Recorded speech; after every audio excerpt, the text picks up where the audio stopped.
They handed him a cardboard box and told him to leave.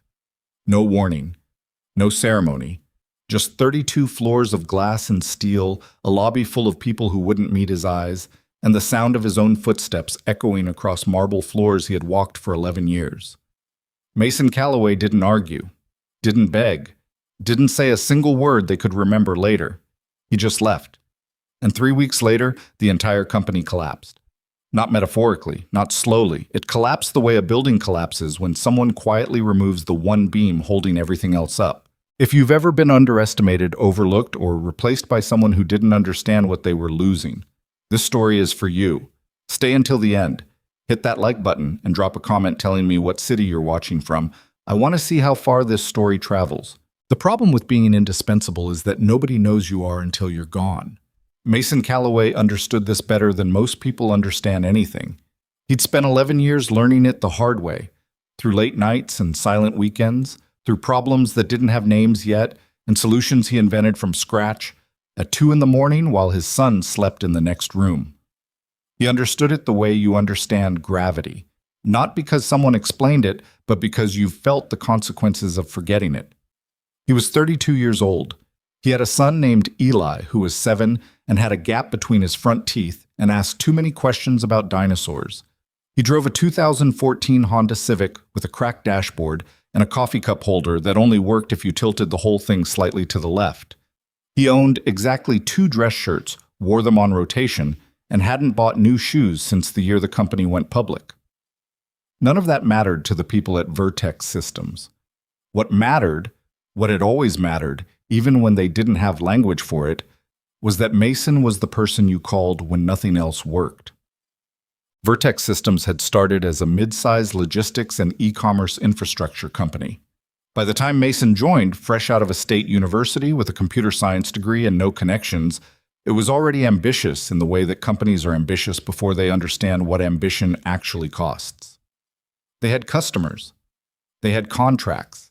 They had a technical stack held together in those early days with something close to prayer and the sheer stubbornness of a skeleton crew who believed they were building something real. Mason had been employee number 47. He remembered his first day with the kind of specific clarity that only attaches to moments that turn out to matter. The harsh fluorescent light in the server room on the 3rd floor, the smell of industrial carpet and burned coffee, the way the lead engineer at the time, a heavyset man named Dennis, who always wore a fishing hat indoors, had handed him a printed schematic and said, "Figure out why this keeps breaking." No context, no orientation, just a broken thing and an expectation. Mason had stayed until 11 that night. He came back at 6 the next morning. By noon, he had not only fixed the immediate problem, but had documented 3 underlying architectural issues that, left unaddressed, would have caused catastrophic failures within 18 months. Dennis had looked at the documentation, looked at Mason, and said, "Huh," then walked away. That was the closest thing to a welcome Mason ever got at Vertex Systems. And somehow, impossibly, it was enough. Over the years, Mason's role resisted every attempt to define it on paper. His official title changed several times: systems analyst, infrastructure lead, senior integration architect, but the title was always a fiction. The real job was simpler and harder than any org chart could capture. Mason was the person who understood how everything actually worked, not how it was supposed to work, not how it looked in the documentation or the quarterly presentations or the vendor contracts, how it actually worked, the real behavior of real systems under real conditions, the undocumented dependencies and hidden triggers, the quirks and fragilities that had accumulated over a decade of decisions made quickly, under pressure, by people who were gone now.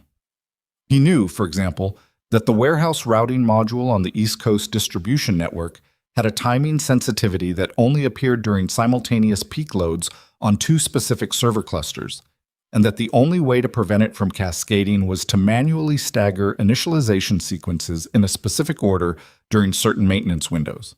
This was not in any documentation because Mason had discovered it himself at 3 a.m. during a crisis in 2019, fixed it on the fly, and then just carried it in his head. Because there was always the next fire to put out, and writing it down meant finding time he never had.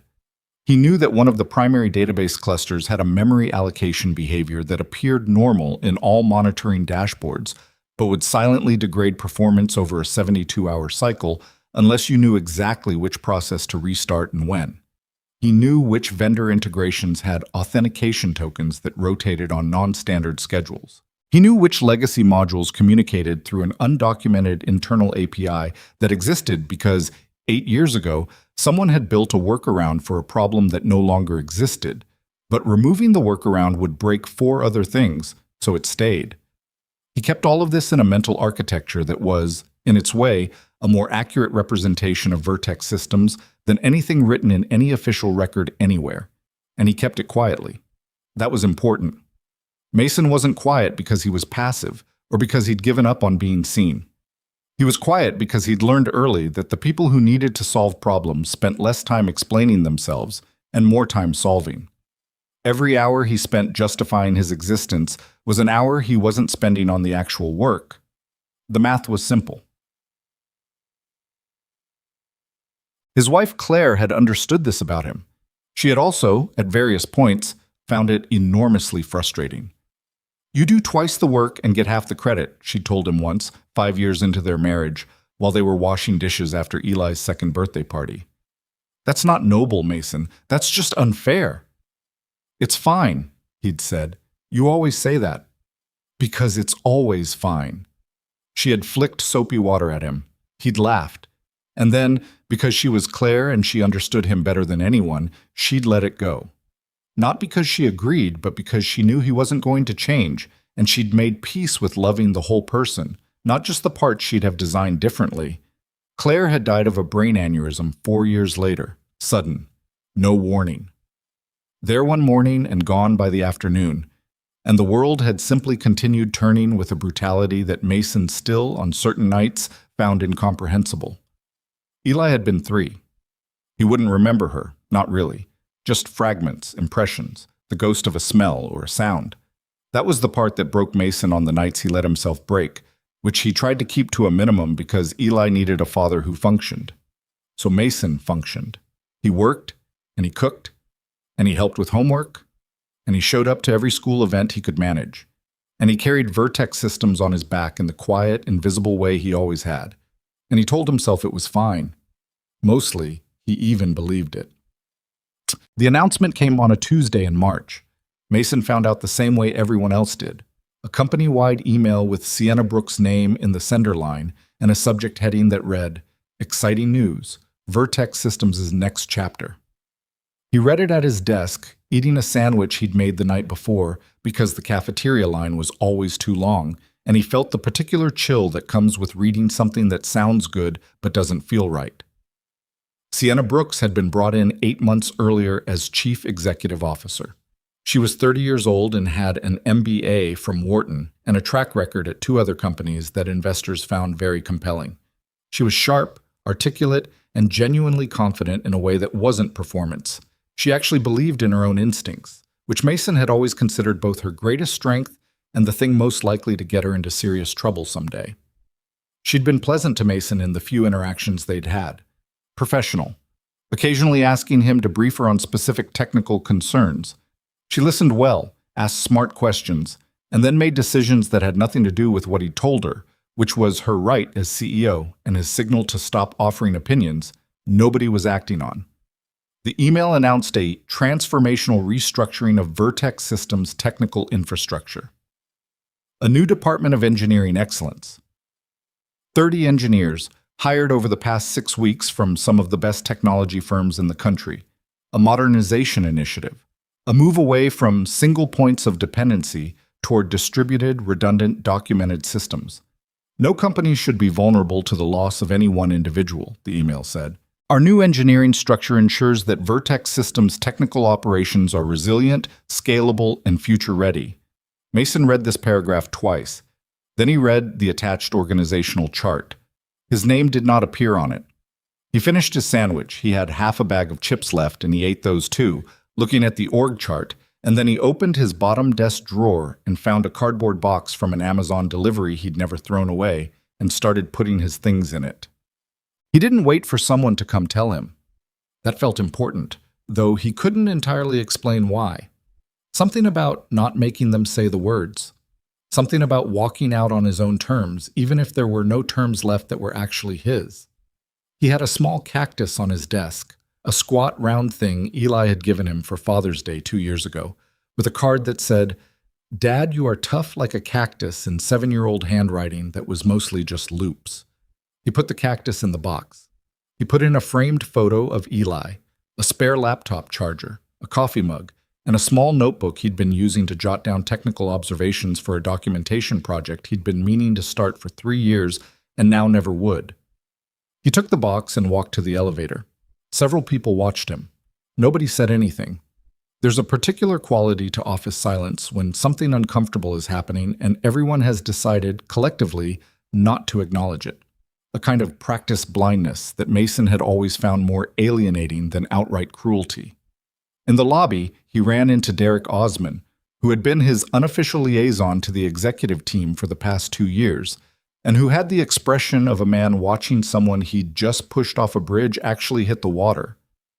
"Mason," Derek's voice had that particular tone, the one that hovers between guilty and defensive, waiting to see which way it needs to fall. "I was going to come find you."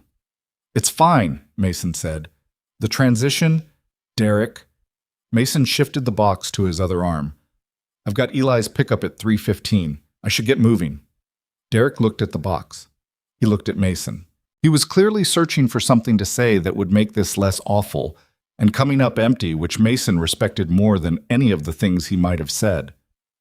"Take care of yourself," Derek finally managed. "Always do," Mason said. And he walked out through the glass doors into the cold March air, and the doors slid shut behind him. And that was the end of 11 years. He sat in his car in the parking garage for approximately 7 minutes. Not crying, not yet, and maybe not ever about this specifically. Mason's grief had always had a complicated routing system and didn't always deliver where you'd expect it. He just sat there with the cardboard box on the passenger seat and the cactus looking at him and the parking garage's fluorescent hum filling the silence. And he thought about what came next. He needed to pick up Eli at 3:15. That was the immediate fact. Everything else, the job, the money, what to tell his sister when she called, how to think about 11 years of work that had just been handed a cardboard box, all of that could exist in a separate mental compartment for now. He was good at compartments. He'd learned to be. He started the car. The cracked dashboard did its cracked dashboard thing in the cold, making a small sound of protest. He tilted the coffee cup holder slightly to the left and put his water bottle in it. Then he drove to get his son. Eli Calloway was 7 years old and did not fully understand what had happened, but he was perceptive enough to know that something had. He'd gotten in the car, thrown his backpack in the back, announced that Tyler had said a bad word at recess, and gotten sent to the principal's office. But like a really bad word, Dad, I can't even say which one. And then looked at his father's face and said, "Are you okay?" Mason had glanced at him in the rearview mirror. "Yeah, bud. How was school?" "Good. Mrs. Patterson gave us multiplication worksheets. I finished mine first." A beat. "There's a box with your cactus in the passenger seat." "I know." "Why?" Mason thought about how to answer this. Eli was 7, but he was a specific kind of 7, the kind that had grown up mostly with his dad in a quiet apartment, picking up on adult registers of tone and context that most kids his age would have missed entirely. "I don't work at that job anymore," Mason said. "They decided they didn't need me." Eli was quiet for a moment. "That's dumb. It's just business." "Dad." "Yeah? That's still dumb." Mason looked at him in the mirror again. Eli was staring out the window with the expression of someone who has rendered a verdict and considers the matter settled. The gap between his front teeth showed slightly when he pressed his lips together like that. "Yeah," Mason said. "Maybe it is." That night, after dinner and homework and bath time and the ongoing dinosaur conversation that had been running in various forms for approximately 2 years, Mason put Eli to bed and then sat at the kitchen table with his laptop and a beer he'd been saving for some occasion he never quite defined. He opened a blank document. He didn't write a resume. He didn't start a job search. He didn't email his contacts or update his LinkedIn or do any of the things you're supposed to do. He started writing down what he knew, All of it.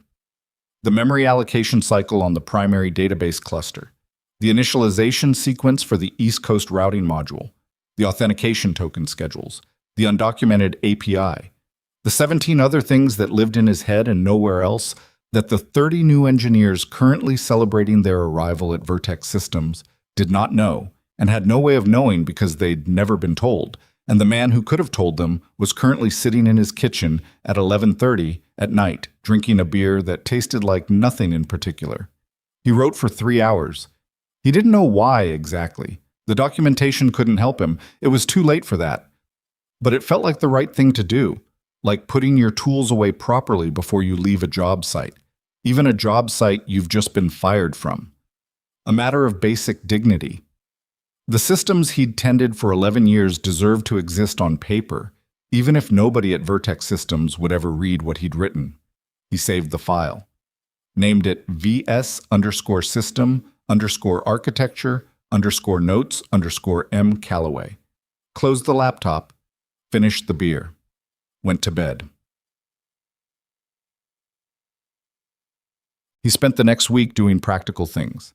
He called his sister Dana in Portland, who said several things about Vertex Systems that Mason won't repeat here, but that Eli, fortunately, did not overhear. He filed for unemployment. He updated his resume. Methodically, without drama, the same way he'd always approached unpleasant tasks. One piece at a time, done correctly, moved past. He called a recruiter he knew from a conference 3 years ago who said the market was good, which is what recruiters always say regardless of what the market is doing. He took Eli to the park on Saturday and let him run until his legs gave out, and they ate tacos from the truck near the entrance, and Eli got hot sauce on his shirt, and neither of them cared very much. Sunday night, Eli said, "Dad, what are you going to do?" "Find a new job," Mason said. "Like, doing the same stuff?" "Probably." "Do you want to?" Mason looked at him. "What do you mean?" Eli shrugged in the elaborate way of a 7-year-old who's trying to express something he doesn't have full vocabulary for yet. "Like, you were always working late. Even when you were home, you were sometimes thinking about work. I could tell." He looked down at the table. "Maybe the new job could be one you don't have to think about so much." Mason didn't say anything for a moment. "When did you get this smart?" he finally asked. Eli looked up. "Mrs. Patterson says I have unusual emotional maturity." "Is that what she calls it?" "She told Grandma Dana at the last conference, and Grandma Dana said, that's just what you call it when a kid has had too much of adult stuff too young, and then they both looked sad and I pretended I didn't hear." Mason put his hand on the back of Eli's neck the way he sometimes did, and Eli let him. "I'm going to figure it out," Mason said. "I promise." "I know," Eli said. "You always do." He said this with the complete, uncomplicated confidence of a child who has never once doubted his father's ability to handle things, and it was, in that moment, the most devastating thing Mason had heard in years. Meanwhile, at Vertex Systems, the future was arriving on schedule. The 30 new engineers had moved into a renovated floor that Sienna had redesigned with open-plan workstations, standing desks, and a wall of monitors displaying real-time system metrics in a way that looked extraordinarily impressive to people who didn't know what they were looking at. There were morning stand-ups and sprint planning sessions and an elaborate internal communication platform and 3 separate documentation repositories and a new monitoring dashboard that an outside firm had built at considerable expense. There were team leads and sub-teams and cross-functional integration groups and a carefully mapped escalation protocol for when things went wrong. Everything looked right. Sienna Brooks walked the floor on their first full week and felt something she hadn't felt in months: certainty. She'd been handed a company that was technically capable but structurally brittle. Too much knowledge concentrated in too few heads, too many processes that lived in people's memories rather than in systems. She'd fix that. It had cost her politically. She'd known firing Mason would be read by some as callous, but she'd made peace with it. Leadership meant making decisions that were right for the company even when they were uncomfortable. She watched the new team working, young, credentialed, collaborative. Exactly what she'd hired them to be. "This is what modern infrastructure looks like," she told Derek Osman, who was standing beside her with the expression of a man whose stomach hurt. Yes, Derek said. You don't sound convinced. I'm convinced. He paused. I just keep thinking about all the things Mason knew. Sienna looked at him. We're not dependent on one person's knowledge anymore. That was the whole point. Right. Derek nodded. Right. Absolutely. He didn't mention the thing he'd been thinking about since Mason walked out of the building. The thing he couldn't quite articulate. The formless anxiety that had been sitting in his chest like a stone since the morning he'd read that org chart and realized that Mason was not on it. The thing was, Derek had worked alongside Mason for 4 years. He'd watched Mason solve problems that the previous team hadn't even known were problems. He'd watched Mason fix things at 3 in the morning from his phone while simultaneously helping Eli with math homework, because that was just what Mason did. And Derek knew, in a way he couldn't prove or quantify or put in a presentation, that Vertex Systems had not been running on its systems. It had been running on Mason. He just didn't know how to say that to Sienna in a way she'd hear. So he didn't say it. And the weeks passed, and everything seemed fine. And then one morning, a small warning appeared in the monitoring dashboard. Amber, not red, the kind of thing that 17 different people could look at and assume someone else was handling. And nobody handled it. And the clock began. Mason was at a job interview on the morning the clock started, though he didn't know it yet. The interview was with a mid-sized technology firm called Arbor Solutions, and it was going well in the specific way that job interviews go well when you're clearly overqualified and the interviewer knows it and is trying to figure out why you'd want the position. The answer, in Mason's case, being simply that Arbor Solutions was 8 minutes from Eli's school and had a reputation for not requiring their engineers to be reachable at all hours, which had suddenly become a more important criterion than it once was.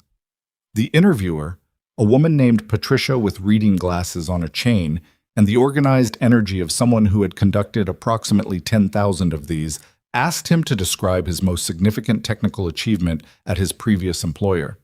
Mason thought about this. I kept things running, he said. Patricia looked at him over her glasses. Could you be more specific? I maintained a complex infrastructure system over 11 years, including identifying and resolving a series of non-obvious architectural vulnerabilities that, without intervention, would have caused periodic catastrophic failures. I did this continuously and mostly without being asked, because the alternative was letting the system fail. Was any of this formally recognized? No. Documented? A pause. Not in any official record. Patricia wrote something down. Why not? Mason considered the question. It deserved a real answer, not a polished one. Because the company was always in some kind of transition, he said finally, and documentation requires stability, requires someone to stop long enough to write things down. I was always the person who couldn't stop. He looked at his hands. That was probably a mistake in retrospect. Definitely a mistake. Patricia looked at him for a moment. Then she said, Mr. Calloway, can I ask you something off the record? Sure. Why did you really leave Vertex Systems? They replaced me with 30 engineers. Silence. Did they know what they were doing when they let you go? Mason looked out the window. There was a parking lot outside with a single tree planted in the middle of it, someone's optimistic gesture toward green space, and the tree was just starting to bud in the early spring cold. No, he said. They didn't know. That's not really a criticism. They didn't know because I never made sure they knew. I just kept fixing things and assuming that was enough. He looked back at Patricia. Turns out it wasn't. Patricia nodded slowly. She wrote something else down. We'll be in touch, she said. He picked up Eli at 3:15. They got ice cream even though it was too cold for ice cream, because Eli asked and Mason had been saying no to things he could afford to say yes to for reasons he was starting to question. Chocolate, Eli said. Always chocolate. Every time, Mason agreed. Dad? Yeah. Is the new job going to work out? I think so, maybe. These things take time. Eli licked his ice cream. I looked up your old company online. Mason looked at him. Why? Just because. Eli shrugged. They have a new website. There's a video about their engineering team. There's like 30 people in it. I know. They all look very official. They're good engineers. I didn't say they weren't. Eli looked at his ice cream. I just don't think they know what you know.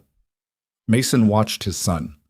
This 7-year-old person with the gap-toothed wisdom and the emotional maturity that had made Dana and his former teacher look sad, and felt something in his chest that he didn't have a clean word for.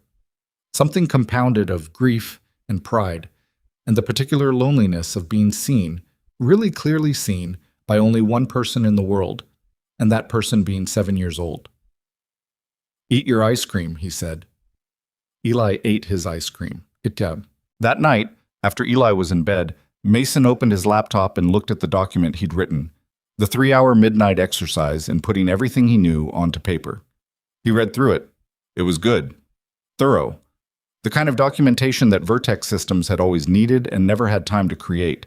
He thought about sending it to someone, Derek maybe, or the new technical lead, a man named Garrett Chen, whose LinkedIn profile Mason had looked at exactly once before deciding that was a weird thing to be doing. He closed the document without sending it. It wasn't his job anymore. That was the basic fact. Whatever happened next at Vertex Systems was not his responsibility. He'd spent 11 years making their problems his responsibility without ever being asked to, without ever being compensated for it, without ever being particularly thanked for it, and the result of all that quiet dedication was a cardboard box and an amber warning in a monitoring dashboard that nobody was watching closely enough. He owed them nothing. He shut the laptop. He sat in the dark kitchen for a while. He thought about the people who worked at Vertex Systems. Not the executives, not the investors, not the engineers who had literally taken his job, but the people below all of that. The warehouse workers, the customer support staff, the logistics coordinators and the shipping team leads, and the operations managers who had kids and mortgages and lives that depended, in ways they'd probably never thought about explicitly, on the systems Mason had spent 11 years quietly keeping alive. He thought about that for a long time. Then he went to bed. He didn't sleep well. The amber warning in the dashboard had been there for 4 days. The synchronization issue it indicated was not, on its surface, alarming.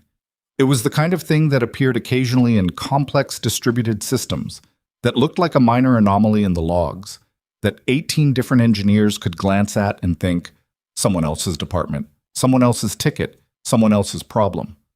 Which is exactly what happened. Because this was the other thing Mason knew about Vertex Systems. The thing that had nothing to do with code or architecture and everything to do with human behavior. He knew that the company's previous culture of crisis response had been built around one central assumption: Mason would catch it, whatever it was. Mason would see it or find it, or someone would mention it to him in passing, and he'd stay late and handle it before it became catastrophic. That assumption was now gone. The 30 new engineers had overlapping responsibilities and clearly delineated domains and 3 separate escalation protocols, and none of those things were designed to catch a problem that didn't fit cleanly into any one domain. The amber warning sat in a category that touched database infrastructure and routing coordination and legacy API authentication, which meant it technically belonged to 3 different teams, which meant it effectively belonged to none of them. This was not incompetence. These were genuinely talented engineers. Under normal circumstances, in a system that had been properly documented and cleanly architected, the protocols would have worked exactly as designed. But Vertex Systems was not a normal system. It was an 11-year-old organism that had grown and changed and adapted through 1,000 small decisions made under pressure. And the only map of that organism existed in one man's head. And that man was currently at home, reading a dinosaur book with his son, not employed by Vertex Systems anymore. The clock kept running. The evening before everything collapsed, Mason got a text from Derek Osman. "Hey, how are things?" Mason looked at the text for a moment. "Good," he typed back. "Interview's going okay. You?" A pause. Then, "Fine. Busy. Weird around here without you, TBH. I'm sure they're doing great." Another pause, longer. Yeah, I'm sure." And then nothing else, and Mason put his phone down and helped Eli study for a spelling test, and the amber warning in the Vertex Systems dashboard quietly waited for someone to pay attention to it, and nobody did. The next morning, the system began to fail. Met.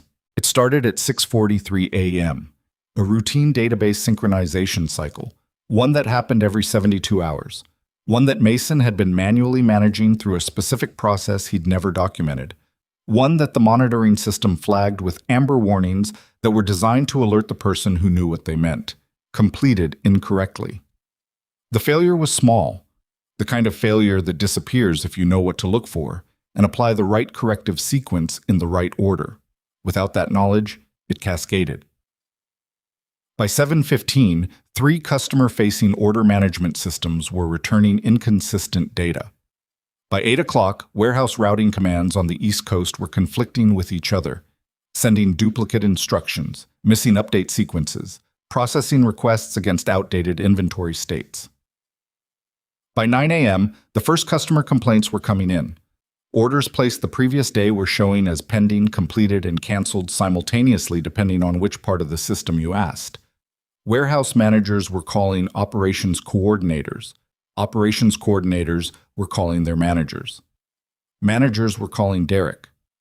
Derek stood at his desk at 9:17 a.m., looking at his phone, and felt the stone in his stomach that had been there since March finally drop all the way through. He knew, with the specific certainty of a man who has been trying not to know something for weeks, exactly what had happened. He called the new director of engineering, Garrett Chen, who was already on a call with his team leads trying to understand why 6 separate monitoring systems were showing contradictory status states simultaneously. "We need Mason Calloway," Derek said without preamble. On the other end, Garrett Chen was quiet for 2 seconds that felt much longer. "I don't think... Garrett, I need you to listen to me very carefully." Derek sat down because his legs felt uncertain. "Whatever you think you know about how these systems work, whatever documentation you have, whatever your engineers are telling you, it's not complete. There are things about this architecture that exist nowhere except in Mason's head, and right now, your architecture is failing, and the only person who can stop it is the man we fired 6 weeks ago." A longer silence. "I'll call Sienna," Garrett said. Derek was already dialing Mason's number. Mason's phone rang at 9:22 a.m. He was making lunch. Packing Eli's school lunch the night before was his usual habit, but he'd forgotten last night because he'd been distracted by the Arbor Solutions follow-up email. And he looked at the screen and saw Derek Osmond's name and felt something that was not quite surprise and not quite dread, but lived in the neighborhood of both. He answered. "Mason." Derek's voice had the particular quality of a man who has been running for 3 minutes and is trying to sound calm. "I need you to hear me out." "I'm listening," Mason said. "Vertex is... There's a failure, multiple systems. I think it's the sync cycle, the 72-hour one, but I'm not sure, and our team doesn't..." Derek stopped, took a breath. "We need you. I know I don't have any right to ask. I know that. But I'm asking anyway." Mason stood in his kitchen with a sandwich bag in one hand and his phone in the other. He thought about the amber warning that he hadn't sent to anyone. He thought about the documentation on his laptop that he hadn't shared. He thought about the 2 seconds the previous night when he'd almost texted Derek to ask if everything was okay with the system, and then hadn't, because it wasn't his job anymore. He thought about the warehouse workers whose orders were currently almost certainly becoming chaos. "What's the scope?" he asked. Derek exhaled. "Bad. Orders, routing, inventory sync. It's spreading." "Is it the East Coast cluster first?" "Yes. How did... It's the initialization sequence. The 72-hour cycle didn't get the manual correction." Mason put down the sandwich bag. "Send me temporary credentials. I'll need system access within the next 20 minutes, or the cascade goes to the West Coast cluster too, and then you've lost both." "I'm already on it. Mason..." "Get me in the system first," Mason said. "Thank me later." He hung up and opened his laptop. His phone rang again 6 minutes later. This time it was a number he didn't have saved, but he answered it. "Mr. Calloway?" A woman's voice, controlled, precise. The voice of someone who was very good at not sounding rattled, even when she was rattled. "This is Sienna Brooks." "I know," Mason said. He was already reviewing the system access credentials Derek had sent and running mental diagnostics. "I'm already working on it." A beat. Yes. Good. I wanted to. Ms. Brooks. Not unkind, but direct. I have maybe 15 minutes before this gets significantly worse. Can we talk later? Another beat, shorter this time. Yes, Sienna said. Yes, of course, thank you. Mason was already typing. Oops. The cardboard box with the cactus was still on the kitchen counter. He'd been meaning to put it somewhere more permanent for 6 weeks and kept not getting to it, and now it sat there watching him while he worked, and Mason thought, briefly, absurdly, that there was something almost funny about that. The cactus witnessing the return. Eli was at school. The apartment was quiet. Mason Calloway pulled up the Vertex Systems architecture on his screen, saw exactly what he'd expected to see, and started fixing it. The first thing Mason did was ignore the monitoring dashboard entirely. This was not what the new team expected. Garrett Chen had patched him into a conference call with 8 of his senior engineers the moment the temporary credentials came through, and they were all looking at the same wall of metrics. The beautiful, expensive, real-time display that the outside firm had built at considerable cost, and talking rapidly about what it was showing. Mason listened to approximately 45 seconds of this before he said, quietly, "Can everyone stop for a second?" The call went silent. "That dashboard is showing you the symptoms," he said. "Not the problem. The problem started in the East Coast cluster's sync cycle, and right now you're trying to read a map of a fire instead of finding the fire." A brief pause. Then a voice Mason didn't recognize, young, slightly defensive, said, "Our monitoring system is enterprise grade. It's showing every relevant metric in real time." "I know," Mason said. "I'm sure it is. But it was built to monitor a system someone documented. It's not built to monitor the parts that were never documented." He pulled up a terminal window on his screen, the kind of direct access view that bypassed the dashboard entirely. "I'm going to need direct shell access to the primary East Coast database node, not through the management interface. Direct." Another pause. A longer one. "That's outside our security protocol," the same voice said. Mason looked at the clock on his screen. He'd told Derek 20 minutes. It had been 8. "I understand that. You can patch me through with an observer on the line logging everything I do, if that helps. But I need that access in the next 4 minutes, or the cascade reaches the West Coast nodes, and this conversation becomes significantly more complicated." There was a muffled exchange on the other end of the call. Mason waited.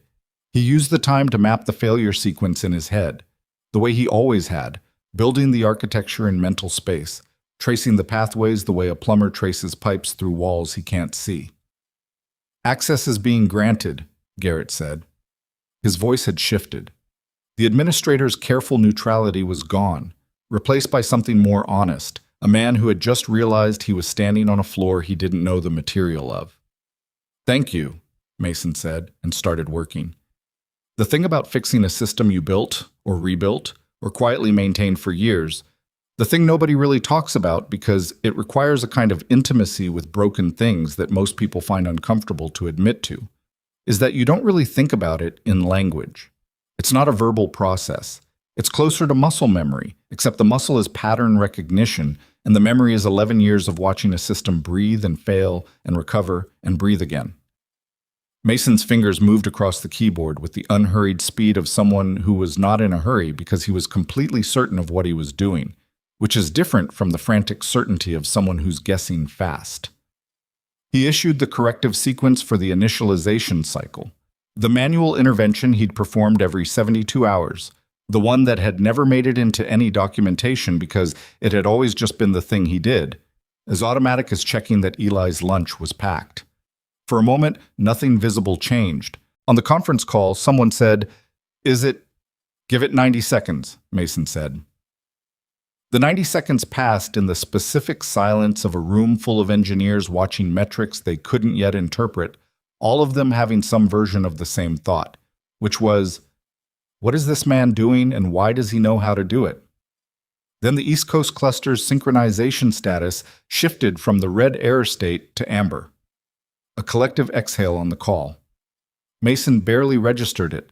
He was already moving to the second problem. "That's the cluster stabilized," he said. It'll stay amber for about 20 minutes while it reprocesses the queue. Don't touch anything in the routing module during that window. I mean anything. No restarts, no configuration changes, nothing. What happens if we do? That was Garrett. The queue corruption becomes permanent and you lose 4 to 6 hours of order data, maybe more. Mason paused. How many transactions processed in the last 4 hours? He heard someone calculating in the background. Approximately 47,000, someone said. Then don't touch anything, Mason said. He spent the next 11 minutes on the West Coast cluster, which had begun showing the early-stage warning indicators that preceded the kind of cascade failure he'd just interrupted on the East Coast. The West Coast system was a slightly different architecture. It had been rebuilt 2 years ago after a vendor change, and the rebuild had introduced a timing dependency that Mason had documented mentally as one of the things he absolutely could not let anyone else be responsible for. The irony of this particular thought was not lost on him. Sitting in his kitchen in the middle of the morning in a job he no longer had, he ran the stabilization sequence, watched the indicators, waited. The West Coast cluster held. He sat back in his chair and looked at the screen for a moment. There was a smear on the lower left corner of his laptop display, a fingerprint that had been there for so long he no longer noticed it. He noticed it now. Eli's, probably, from years ago, when he used to come and sit next to Mason while he worked and press his small hands against everything in reach. East and West clusters are stable, Mason said on the call. The immediate cascade is stopped. He leaned forward again. But that's not the end of it.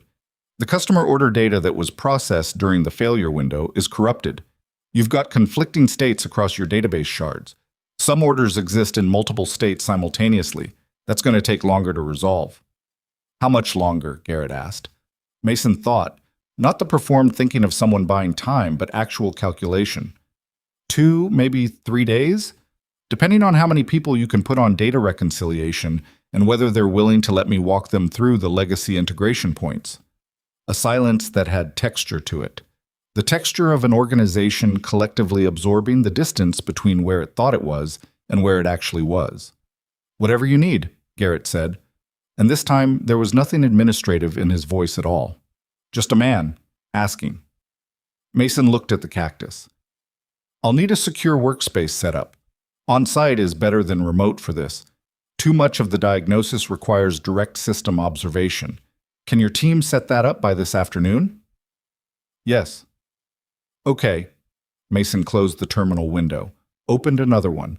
Then let's talk about what your data reconciliation team is looking at right now, because there are 3 things they're probably doing that are going to make this worse.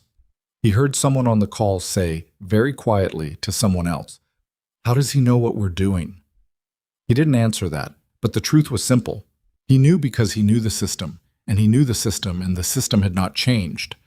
30 new engineers, new dashboards, new protocols, new org charts, and underneath all of it, the same organism he'd tended for 11 years, failing in exactly the ways he'd always known it would fail if the specific knowledge of how to prevent it ever walked out the door in a cardboard box. He'd known. He just hadn't known what to do with that knowledge before it became relevant. Now it was relevant. He kept working.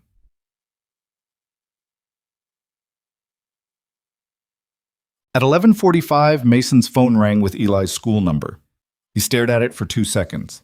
The particular paralysis of a single parent who is in the middle of a crisis that isn't his responsibility, and also very much his responsibility, receiving a call from his child's school, and answered it. Mr. Calloway? This is Mrs. Patterson.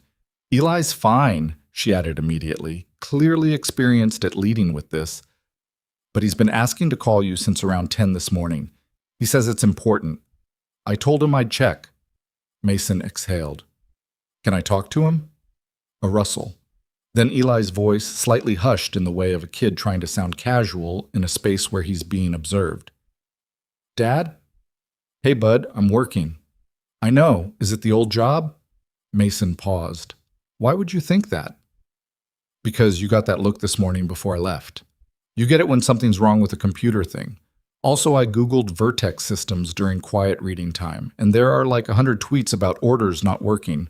Mason was quiet for a moment. Then, you Googled this during quiet reading time. It was quiet. I was being quiet. I was just also using the iPad. Eli, are you helping them? A beat. Yeah, I am. Good. Eli's voice was uncomplicated about this. Not sentimental, just certain. You should. It's what you're good at. A pause. Also, can we have pizza for dinner? We can have pizza for dinner. Cool, bye. The call ended. Mason looked at his phone for a moment and then went back to work. He arrived at Vertex Systems offices at 2:15 p.m. He'd had to ask Dana to pick up Eli from school, which meant a 20-minute phone call in which Dana had a great many opinions about the situation, and Mason had to keep saying, I know, and yes, and you're probably right, while simultaneously reviewing system logs on his laptop, which he was not proud of. You're saving them, Dana said. These people who just fired you are calling you 6 weeks later because the whole thing is falling apart, and you're going. Yes? Mason. Dana. I'm just saying. I know you are. You could say no. There are 600 people who work there. A pause on Dana's end, then a sigh that contained a whole history of knowing her brother and making peace with who he was.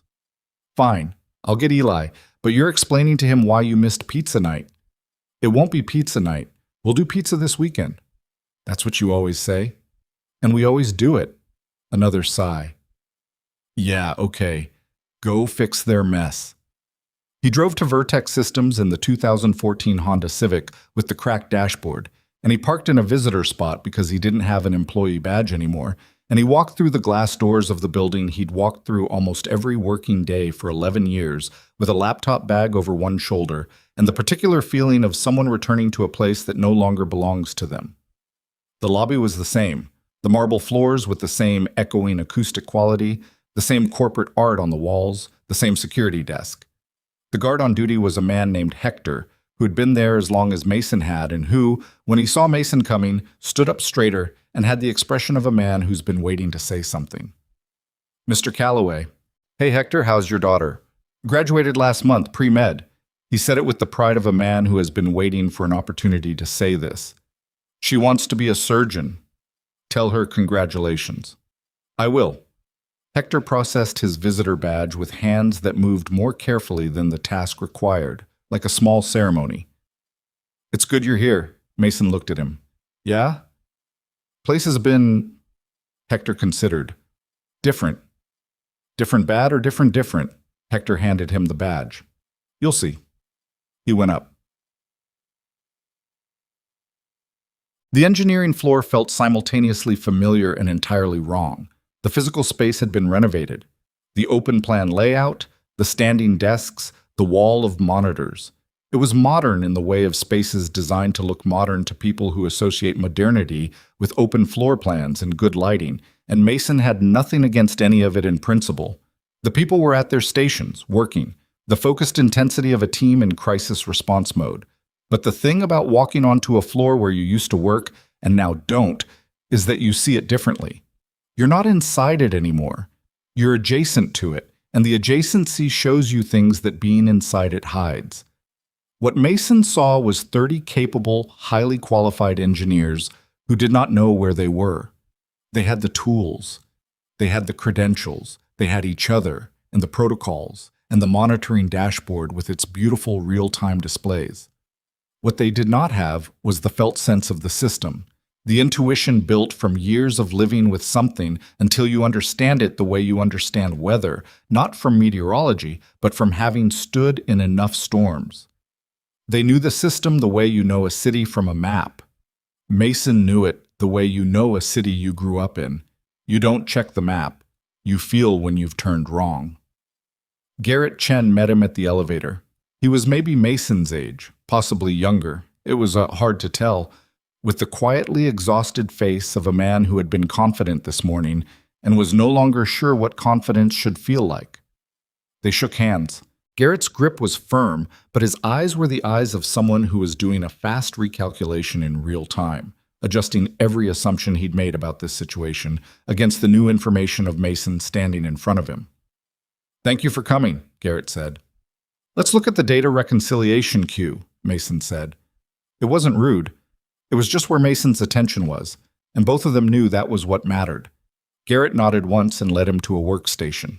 The queue was, as Mason had expected, a mess. 47,000 transactions with conflicting state records spread across 3 database shards, which the team had been approaching as a bulk correction problem, trying to write a script that would identify conflicts and force resolution. It was a logical approach.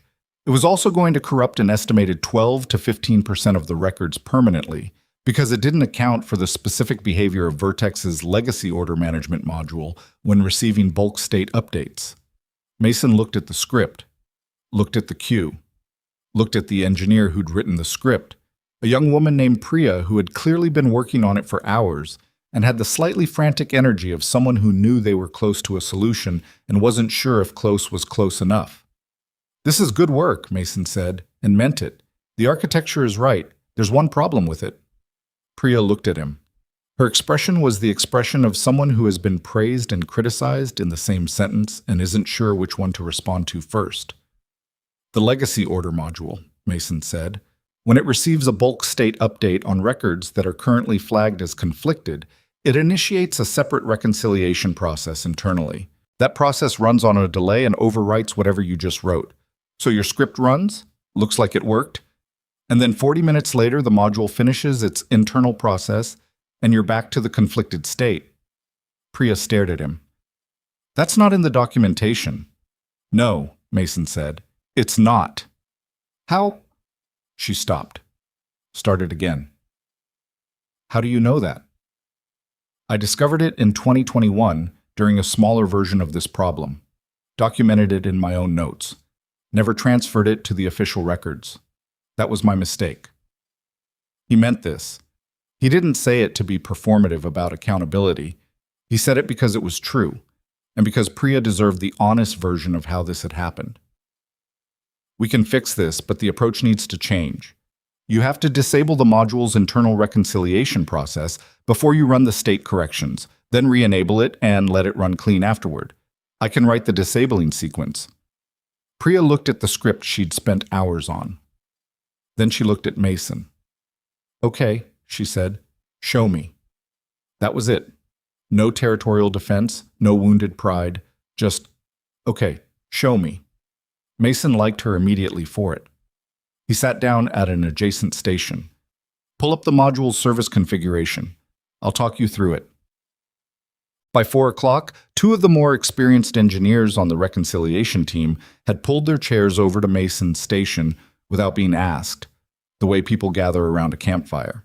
Not because anyone told them to, but because the warmth was there, and the darkness was everywhere else. Mason didn't run meetings. He'd never been good at meetings. What he did was work, and explain while working, and answer questions without stopping to make sure everyone knew he was answering questions. It wasn't teaching exactly, and it wasn't managing. It was more like being the person who knows where the walls are in a dark room and walking through it in front of other people. And if they watched his feet, they'd find their way. A man named James, 30s, with the compact focus of someone who'd been solving hard problems since before he was being paid to, asked about the 72-hour cycle after listening to Mason explain the corrective sequence for the 3rd time to a different team member. "That cycle," James said. "The manual correction you've been running. Why was it manual? Why not automate it?" Mason looked at him. "Because automating it required modifying the database cluster's configuration in a way that would have required a 4-hour maintenance window, and for the 3 years it's been a known issue, no maintenance window that long has ever been available." James absorbed this. "So you just did it manually every 72 hours? Every 72 hours for 3 years, yes." A silence. "That's every 3 days," James said, "including weekends." "Yes." "And holidays?" "Yes." James looked at his screen, then back at Mason. He had the expression of a man arriving at a conclusion he wasn't entirely comfortable with. "Did anyone here know you were doing that?" "Dennis knew a few years ago. He left the company in 2022. Mason paused. "I mentioned it in a status update in early 2023. I don't think anyone read it." James was quiet for a moment. Then he said, "I read every status update from the last 2 years before we came on board. That one wasn't in the archive." "The archive only goes back 18 months. IET policy." Another silence. James picked up his coffee, which was clearly cold by now, and drank it anyway. "I want you to know," he said carefully, "that nothing I'm about to say is excusing what happened to you, but I think I understand it better than I did this morning, and I'm sorry." Mason looked at him. James was looking at his screen, not at Mason, which was either discomfort or the specific kind of sincerity that doesn't need eye contact to be real. "Thank you," Mason said. And he meant that too. Then, "Can you pull up the West Coast module configuration? I want to walk you through the timing dependency before it becomes an issue tonight." Derek Osmond came by at 5:30 with 2 coffees and the expression of a man who wants to say something meaningful and keeps talking himself out of it. He handed Mason one of the coffees. Mason was in the middle of explaining something to a cluster of engineers and didn't look up. Derek stood there for a moment, then put his own coffee down on the edge of the desk and watched. The thing Derek was watching was this: Mason, surrounded by the 30 engineers who had replaced him, doing exactly what he'd always done. Except now he was doing it in front of witnesses who could see the full scope of it. He was patient but not slow, clear but not condescending. When someone asked a question he'd already answered 3 times, he answered it a 4th time, slightly differently, without any visible frustration, which Derek knew from 4 years of working alongside Mason was simply how he operated. Not saintly, just practical. There was no strategic value in making someone feel stupid for asking a question. Practical. But watching it now, with the context of the past 6 weeks, Derek found it almost hard to look at. He picked his coffee back up and walked over to the window. The city was doing its evening thing below. The shift change traffic, the lights coming on in office buildings, the specific gray-blue of the sky and the hour before it went fully dark. When he heard Mason's voice directly behind him, he startled slightly. "Hey," Mason said. He'd apparently finished the explanation and had come to stand beside Derek, which was such a Mason thing to do. Simply appearing next to you when you didn't expect it, not as a social strategy, but because he'd noticed you standing alone, and that was reason enough. "Hey," Derek said. He looked at his coffee. "I should have called you after you left. I should have called to check in. I didn't. You had a lot going on." "That's not—" Derek stopped. Tried again. "That's not an excuse. You were there for 11 years and then you weren't, and I know what that year was like for you after Claire, and I just—" He shook his head. "I should have called." Mason looked out the window for a moment. "You were in a hard position. Don't do that." "What?" "The thing where you make it easier for everyone than it actually is." Derek looked at him. "You do that. You've always done that. You smooth things over so people don't have to sit in how bad they were." Mason considered this. "Maybe. Not maybe. Okay, not maybe." He held his coffee with both hands. "But I'm here now and the system is going to hold, and in 2 days it'll be as stable as it was before. So, you know that's not the point." "I know it's not the only point." Mason turned to look at Derek properly. He looked tired. Genuinely tired. Not the performed exhaustion of someone establishing how hard they work, but the real kind. The kind that had been accumulating for 6 weeks of being in a position he no longer had, unable to stop carrying the weight of it anyway. "Derek, what do you need me to say?" "Nothing. Derek shook his head. "I wanted you to know that I know we got this wrong. Sienna's going to say that tonight, officially, but I wanted you to hear it from me." Mason nodded. "How's Eli?" Derek asked. He Googled Vertex systems during quiet reading time and figured out something was wrong. Derek laughed, a short, surprised sound. "Of course he did. He's smarter than both of us. He's smarter than most people I know." Derek looked at his coffee. "He okay? With all of this?" "He told me to come," Mason said. "Said it's what I'm good at." He paused. 7 years old. Derek didn't say anything. There wasn't anything to say to that. Sienna Brooks came to the engineering floor at 7 p.m. The room shifted when she came in. Not dramatically, the way rooms shift for certain kinds of executives who require the shift, but subtly, the way weather changes a few minutes before the temperature actually drops. People sat slightly straighter. Conversations finished themselves a little faster. She was wearing a different suit than she'd have worn that morning, which told Mason she'd gone home and come back, which told him something about how seriously she was taking the day. She looked at the floor, the engineers at their stations, the data on the screens, Mason at the central workstation. And her face was composed in the way faces are composed when a person has spent the drive over deciding exactly how composed to be. She crossed the floor and stopped next to Mason's station. He looked up. "Mr. Calloway," she said. "Ms. Brooks?" She looked at the screens. "How bad is it?" "It was bad at 9 this morning. Right now it's managed. The clusters are stable. The data reconciliation will take 2 more days, maybe less if your team keeps this pace, and they're good. They picked up the correction process faster than I expected." Something in her expression moved. She looked at the engineers working around Mason's station. "They're learning from you." "They're good engineers," Mason said, which was not deflection but the simple truth. "They didn't have the right information. Now they're getting it." Sienna was quiet for a moment. "Can I ask you something?" "Sure." "When you left," she was choosing her words with the careful precision of someone who knows what she's about to say matters. "When you left, did you know that something like this was possible?" Mason looked at her steadily. He thought about the amber warning he hadn't reported, the documentation on his laptop, the 90-second conversation with himself at the kitchen table about whether it was still his responsibility. "Yes," he said. She absorbed this without flinching. That was something. "Why didn't you say anything?" "Because you'd already decided you didn't need what I knew." He said it without accusation, just as a fact. "I didn't think it was my place to argue with a decision that had already been made." "It should have been your place," she said. "I should have made it your place." Mason held her gaze. There was something in Sienna Brooks' face right now. Not shame exactly, but the adjacent thing. The kind of clear-eyed discomfort that people experience when they've been wrong in a way they can't revise or bargain with. He'd seen it in his own mirror, certain mornings. It was the look of someone doing accurate accounting. "The decision made sense," he said, "from the information you had." "I didn't have the right information." "No, but you didn't know that." She looked at him.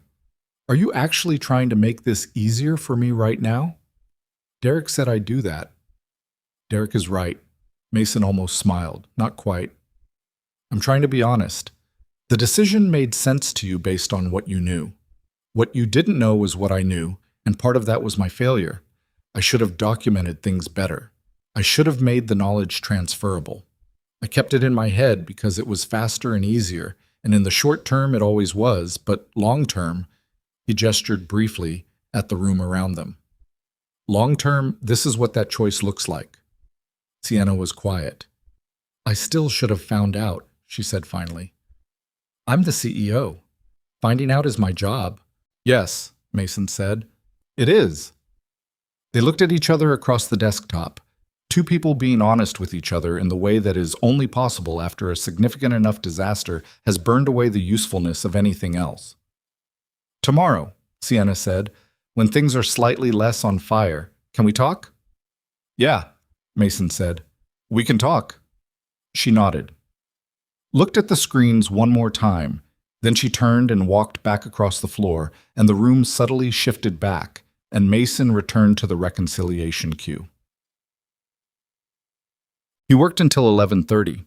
By the time he was ready to leave, most of the team had thinned to a skeleton crew managing the overnight window. James was still there. He'd apparently decided that being one of the last to leave was information about himself that he wanted, and Mason respected that. Priya was there too, running the modified reconciliation script on the 4th data shard, watching it the way you watch a patient whose fever has just broken, but whose temperature hasn't come all the way down yet. "It's holding," she said when Mason stopped by her station. "It should hold overnight," he said. "If the East Cluster's sync cycle triggers at 2 a.m., don't interfere. Let it run. You'll see an amber spike in the monitoring for about 4 minutes and then it'll go green. That's normal. That is supposed to happen." She wrote this down. Actual handwriting on actual paper. He noticed this. "You're writing that down," he said. "You keep saying things that aren't in any documentation," she said, without looking up. "Someone should write them down." He stood there for a moment, watching her write. There was something in it. The sight of someone putting on paper the knowledge that had lived only in his head for years, that he didn't have clean language for. Relief, maybe. Not satisfaction. Something more complicated than satisfaction. "Thank you," he said. She did look up then. "You built this whole thing," she said, "and kept it running, and none of us knew." She paused. "How did you do that for 11 years? Mason thought about this, about the late nights and the 72-hour cycles, and Claire doing the dishes while he worked from the kitchen table, and Eli's small hand on the laptop screen leaving a fingerprint he'd never cleaned off. "One problem at a time," he said, "and then the next one." Priya looked at him for a moment, then she turned back to her screen, and Mason picked up his laptop bag. He took the elevator down, said goodnight to Hector, who was ending his shift and heading for the door at the same time. "Same time tomorrow?" Hector asked. "Probably," Mason said. They walked out of the building together into the cool night air. The city was doing its late version of itself, but quieter, but not quiet. The traffic thinned to the kind of rhythm that meant midnight was somewhere close. Mason stood on the sidewalk for a moment, not particularly thinking about anything, just feeling the cold air on his face after a day spent in recycled office air. His phone had 3 texts from Dana. Eli had pizza, 2 pieces, and an hour later fell asleep on couch watching dinosaur documentary. Just left him there. He looked comfortable. He smiled at this. Then he put his phone away. He got in his car. The dashboard cracked in the cold. He tilted the coffee cup holder to the left. His body hurt in the specific way it hurt when he'd spent 12 hours doing something that required total concentration, a kind of fatigue that lived behind the eyes and in the shoulder blades, dull and thorough. He was 32 years old, and he was tired in a way that felt older than 32, but the systems were stable, and in the morning there was still work to do. He drove home through the city, through the late traffic and the lit-up streets, past the park where he and Eli ate tacos, past the school with its dark windows and its tree just starting to bud. And he thought, not for the first time, but with a different quality than before, that there was something here he was going to have to figure out. Not the technical problem, that was nearly solved. Something else.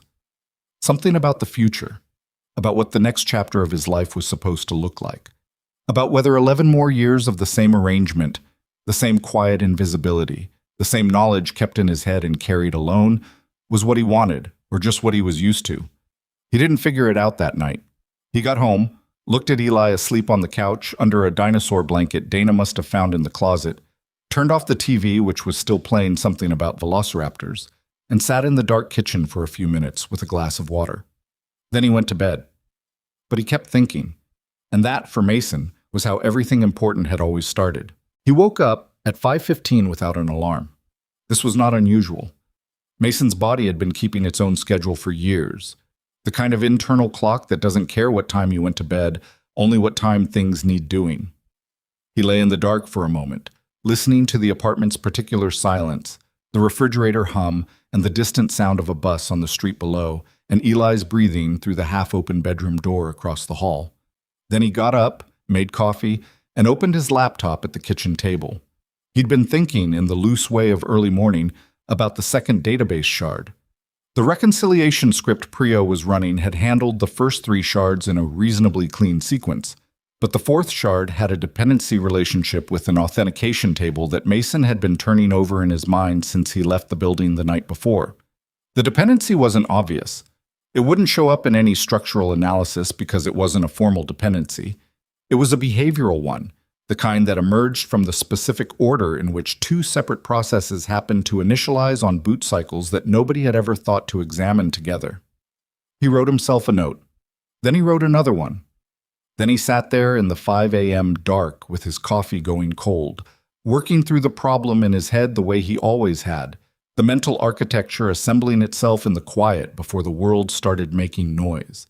At 6:30, Eli appeared in the kitchen doorway in his pajamas, with the specific expression of a child who has woken up and cannot immediately remember why the previous day was unusual, and then does.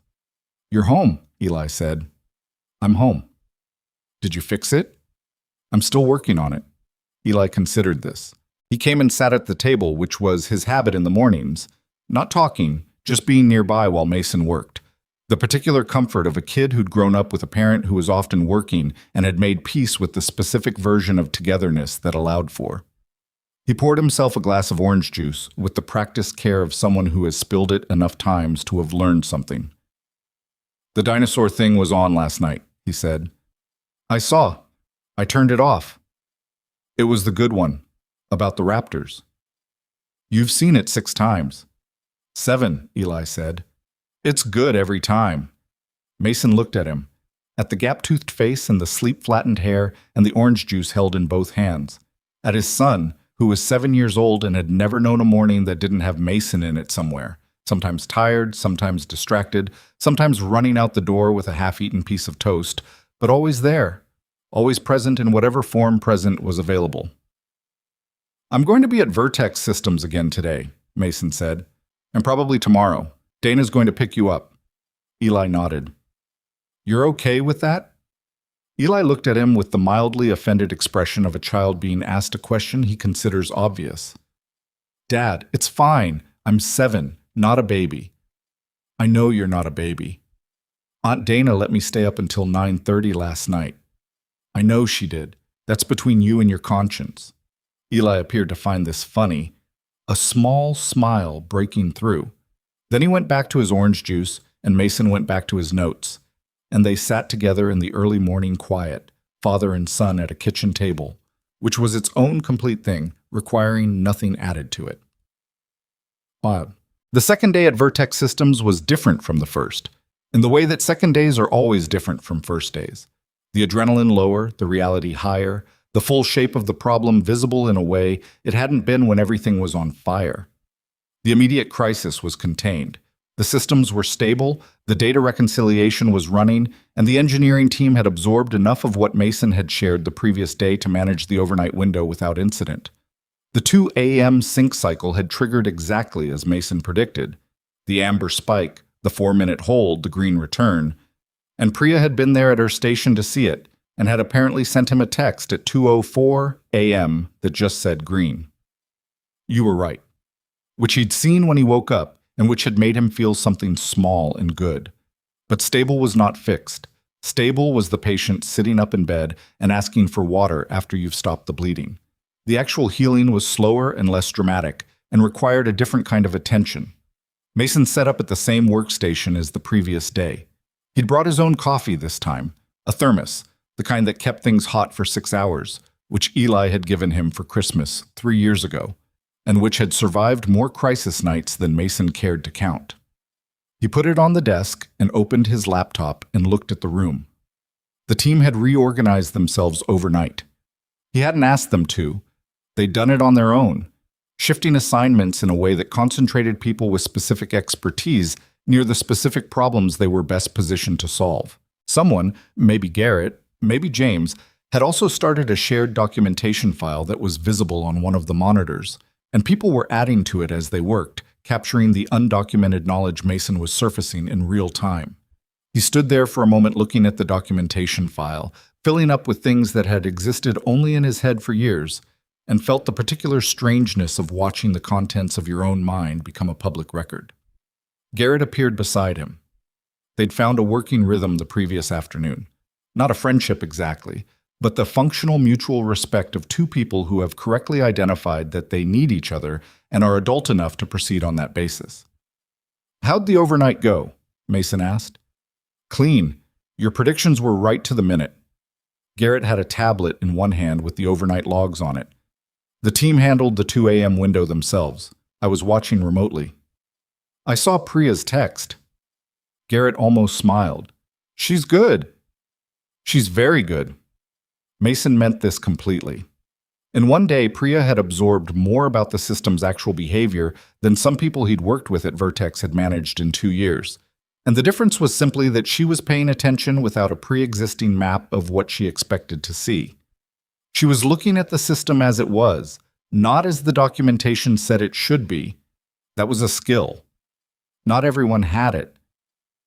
"I want to walk you through the 4th shard dependency this morning," Mason said, "before the reconciliation script reaches it. There's a timing issue that isn't going to show up until we're already inside the correction window, And I'd rather your team knows what they're looking at before it looks like something's wrong when it isn't. Well, Garrett nodded. Conference room or here? Here, Mason said. He never liked conference rooms for this kind of thing. The distance of a conference room, the formality of it, the way it made everything into a presentation, it slowed things down in exactly the ways he didn't have time for. Here's better. Can you get James and Priya and whoever was on the authentication table yesterday? Already thinking the same thing, Garrett said, and went to gather people. The fourth shard took 3 hours. Not the fix itself. The fix. Once Mason had explained the dependency and the team understood what they were looking at, was relatively straightforward. The 3 hours were the conversation, the back and forth of people who were smart and thorough working through a problem that had more layers than it initially appeared. Mason walked them through it, answered questions, walked them through it again from a different angle when someone's question revealed a gap in the first explanation. At some point, James said, "Can I ask something that might sound stupid?" "Nothing sounds stupid when a system is broken," Mason said. "The authentication table dependency. The behavioral one, not the structural. When you discovered it, how did you discover it?" Mason thought about this. 2020. We had a partial failure during a peak traffic window. Black Friday, which is always the worst day to have any kind of system event. The failure was recoverable, but it took longer than it should have, and afterward I spent about 2 weeks running diagnostic tests trying to understand the exact sequence that produced it. The dependency showed up in test run 40-something. He paused. I still have the test logs if anyone wants them. The room went quiet for a moment. You ran 40-plus diagnostic tests, James said carefully, over 2 weeks, to understand one failure. The failure would have happened again, Mason said, probably during the next peak window, so yes. James looked at his screen, then at Mason. He had the expression of a man recalibrating something. And this was documented where? He asked. In my personal notes, Mason said. Nowhere official. He said this without defensiveness, because defensiveness would be dishonest. It had been a failure of process, his failure as much as anyone's. Add it to the shared file. Everything we're talking about today goes in the shared file. The woman managing the documentation, a quiet engineer named Theo, who had barely spoken but had been typing continuously since 8 that morning, said, Already there. Mason looked at the monitor. His test sequence from 2020, reconstructed from memory during the conversation, was now in the shared documentation file, labeled and dated and cross-referenced with the relevant system components. He looked at it for a moment. Something moved in his chest. Not quite relief, not quite grief. The strange feeling of something that has been yours alone, carried in a private place for years, becoming shared, becoming visible, becoming safe in a way that it had never been when it only lived in one person's head. Good, he said. Then, let's run the script on the fourth shard. Walk me through it as it goes. Tut. By early afternoon, something had shifted in the room that Mason couldn't have named precisely, but could feel. The specific atmosphere change that happens when a team stops being afraid of a problem and starts being interested in it. The fear was appropriate. The crisis was real, and the stakes were real, and fear was the correct initial response. But fear is not a sustainable working condition. It narrows attention in ways that are useful for the first hour and counterproductive for the second day. What replaced it, when a team was good enough to make the transition, was something closer to focus. The sharp, forward-leaning attention of people who understood the problem and believed they were capable of solving it. Mason recognized this transition because he'd lived in it for 11 years. He'd spent most of his career in that space, past the fear into the focus. It was where he worked best, and it was where this team, given the right information, had naturally found themselves. He watched Priya walk a newer team member through the reconciliation process on the fifth shard without being asked to, using the same clear back-and-forth approach Mason had used with her the previous day. She was already teaching it, already passing it on.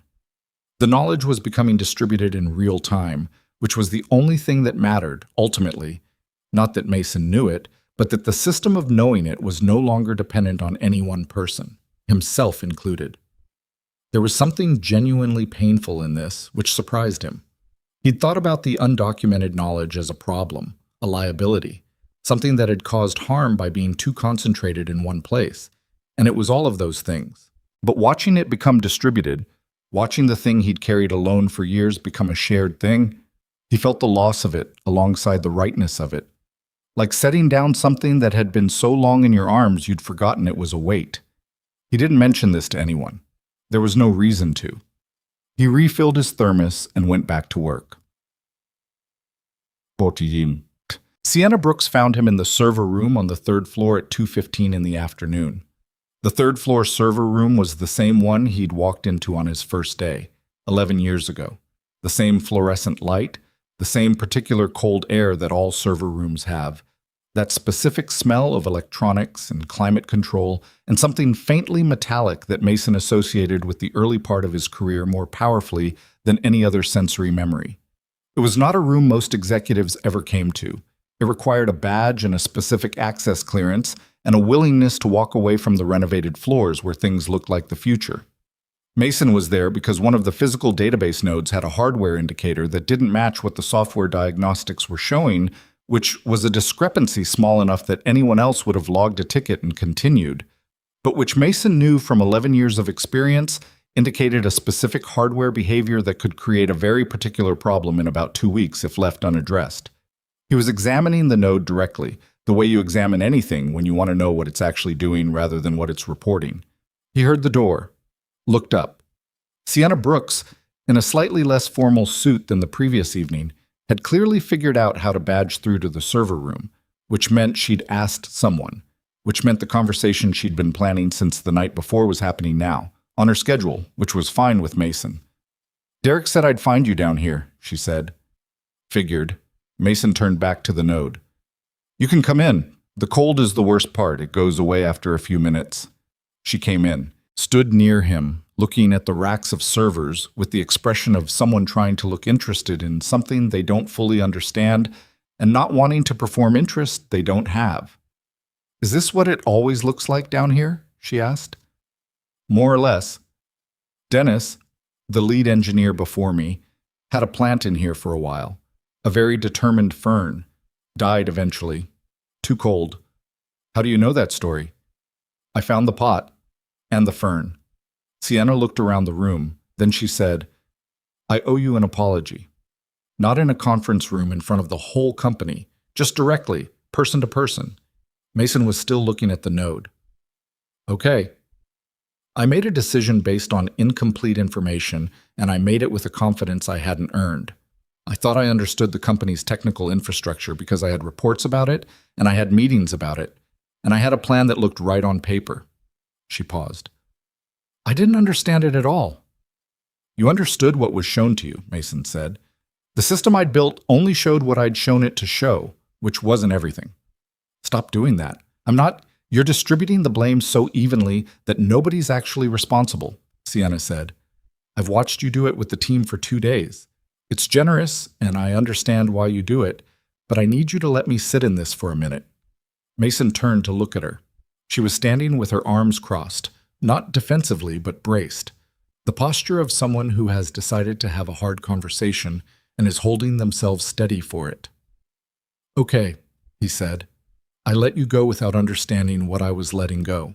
I built a plan around an assumption that knowledge could be replaced by scale, without testing whether that assumption was true for this specific company, this specific system. That was arrogant, not confident, arrogant." She said the word like it had a specific weight she'd chosen it for. "And the result of that arrogance was that 600 people's jobs were almost gone, and the company almost didn't survive, and the man I fired had to come back and fix what I broke." Silence in the server room, except for the hum of machines and the climate control. "I hear you," Mason said. "I'm not finished." She uncrossed her arms.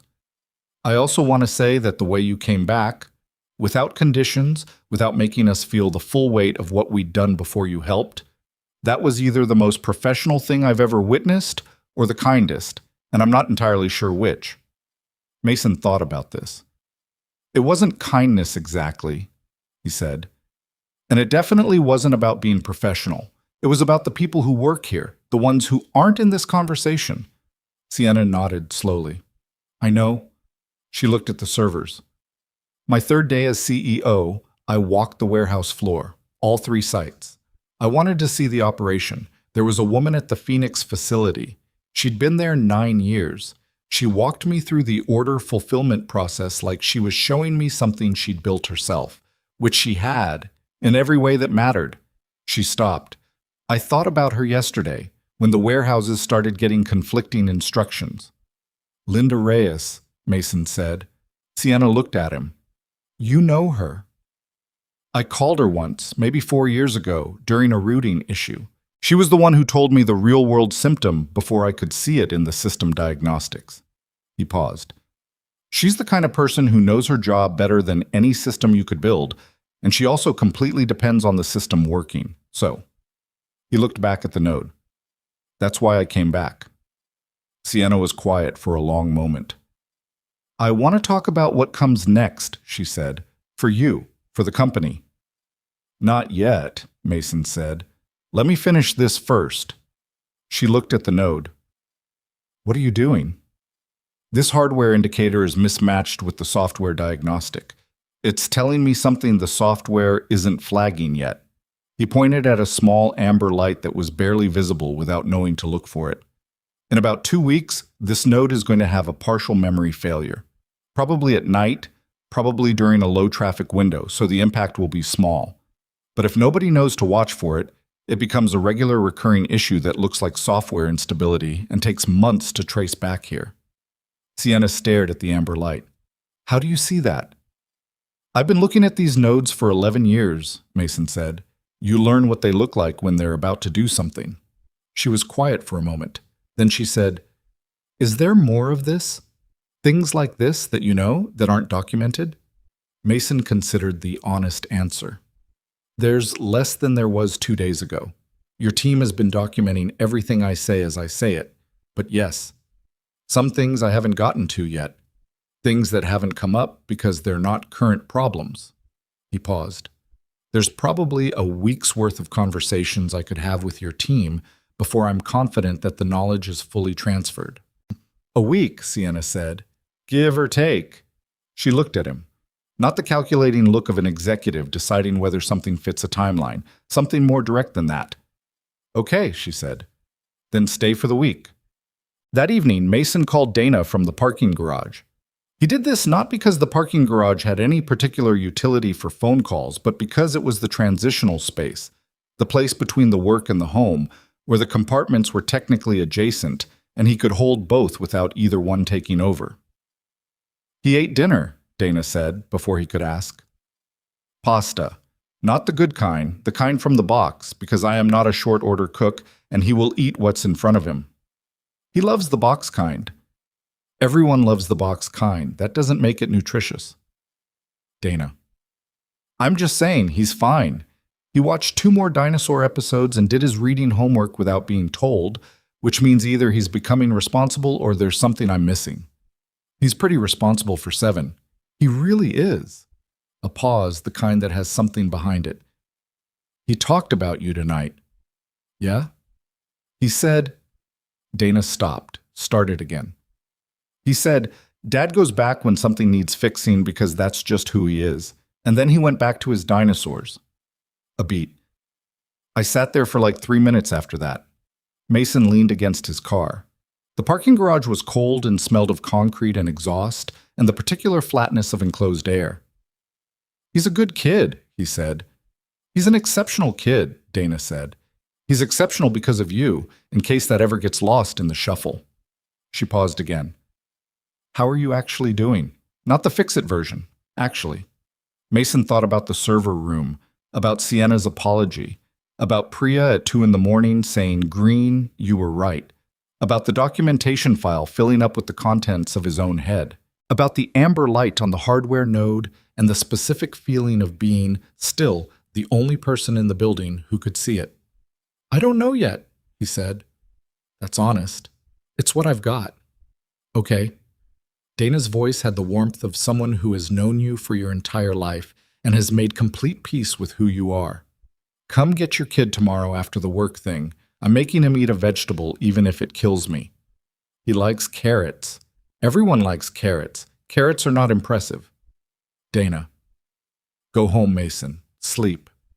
He drove home through the city again, the same route, the same cracked dashboard, the same tilted coffee cup holder. He stopped at a red light near the park and sat there with the engine idling and the night outside and the ordinary life of the city moving around him.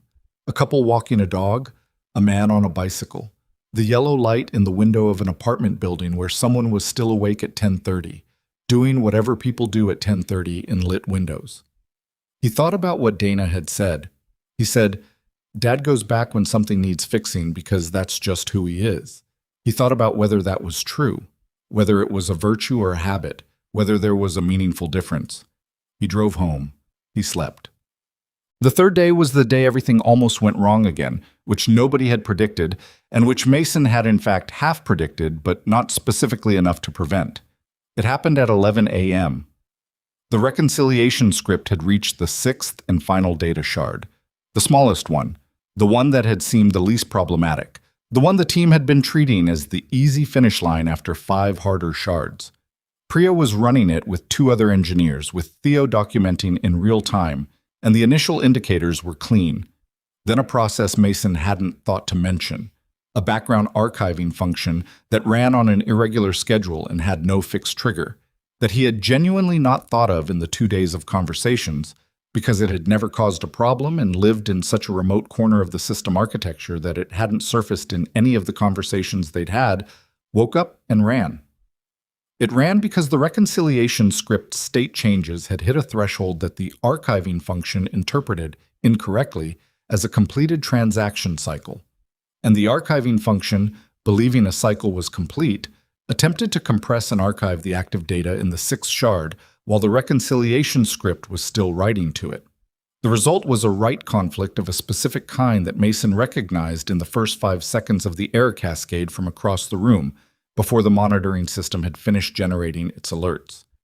He was at Priya's station in 8 seconds, not running, walking fast, because running communicated panic, and panic was not useful. "Stop the script," he said. Priya's hands were already moving. "Something's in the shard. Something else is writing to it." "The archiver. Kill the archiving service on node 7. It'll be in the process list under—" "I see it." One of the engineers beside her was already in the process list. "Killing it." "Don't kill it, suspend it," Mason said. "If you kill it, it restarts automatically. Suspend it. There's a suspend flag is -stop. I have it," the engineer said.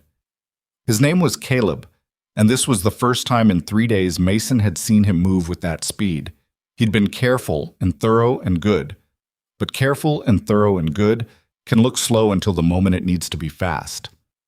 The archiving service suspended. The write conflict stopped propagating. The monitoring system caught up to what had already happened and began generating alerts about the thing that was already resolved. The room was very quiet for approximately 3 seconds. Then Priya let out a breath that was not quite a word. "Did we lose data?" Mason was already looking at the shard. "Checking." He pulled up the write log, compared the last clean checkpoint against the conflict window. 47 records affected. The conflict state should be recoverable. The archiver hadn't finished compressing before Caleb suspended it, so the source data is still intact in the shard. 47 records, Caleb repeated, out of 612,000 in this shard. Yes. Mason looked at the write log for another moment. Then he looked at Caleb. Good catch on the suspend flag.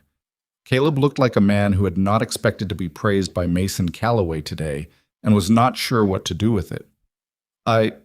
Yeah, thanks. You knew it before I told you, Mason said. That matters. He turned to Priya. Restart the script on the 47 affected records, manually, one at a time. I know it's slower.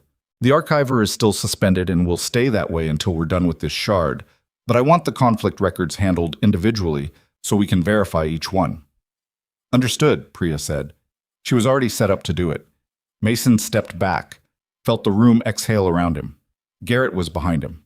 Mason turned to find him standing about 6 feet back, having apparently arrived at some point in the last 3 minutes without Mason noticing, which told Mason the crisis response had been fast enough that situational awareness beyond the immediate problem had gone offline.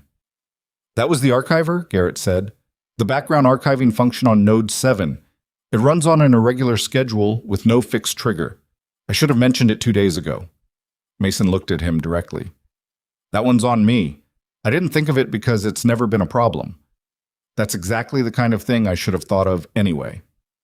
Is there more?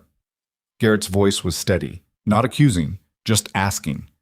Mason thought, really thought, the way he'd been thinking for 3 days. Pulling up the mental architecture, walking its corridors, checking its corners. There are 2 other background processes with irregular schedules, he said. Neither is as aggressive as the archiver, but both could interact with any future bulk data operations in ways your team should know about. We should talk about those today. And after that?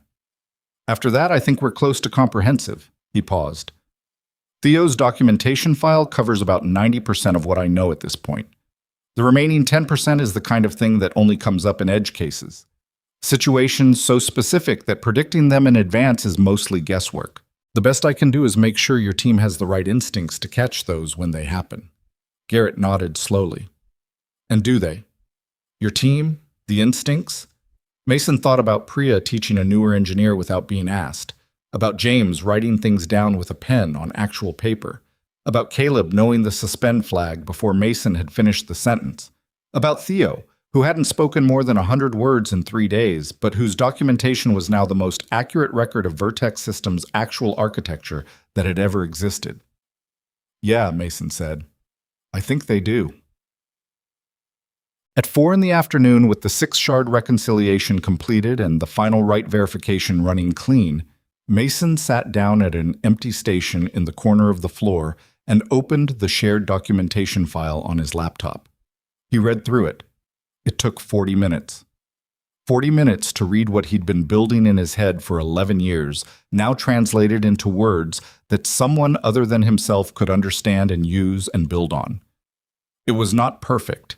Documentation is never perfect, and some things resist translation from felt knowledge into language. But it was thorough. It was honest. It acknowledged the gaps where gaps existed and explained the reasoning behind decisions that had seemed obvious in the moment, but needed explanation now that the moment was long past.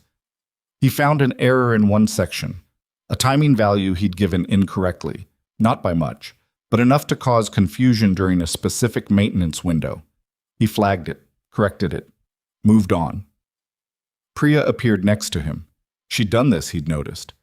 The habit of appearing quietly and waiting to see if he was in the middle of something before speaking. She'd picked it up from watching him do it with the team. It's almost 5, she said. The reconciliation finished 11 minutes ago. I saw. All 6 shards, clean verification across the board. I know.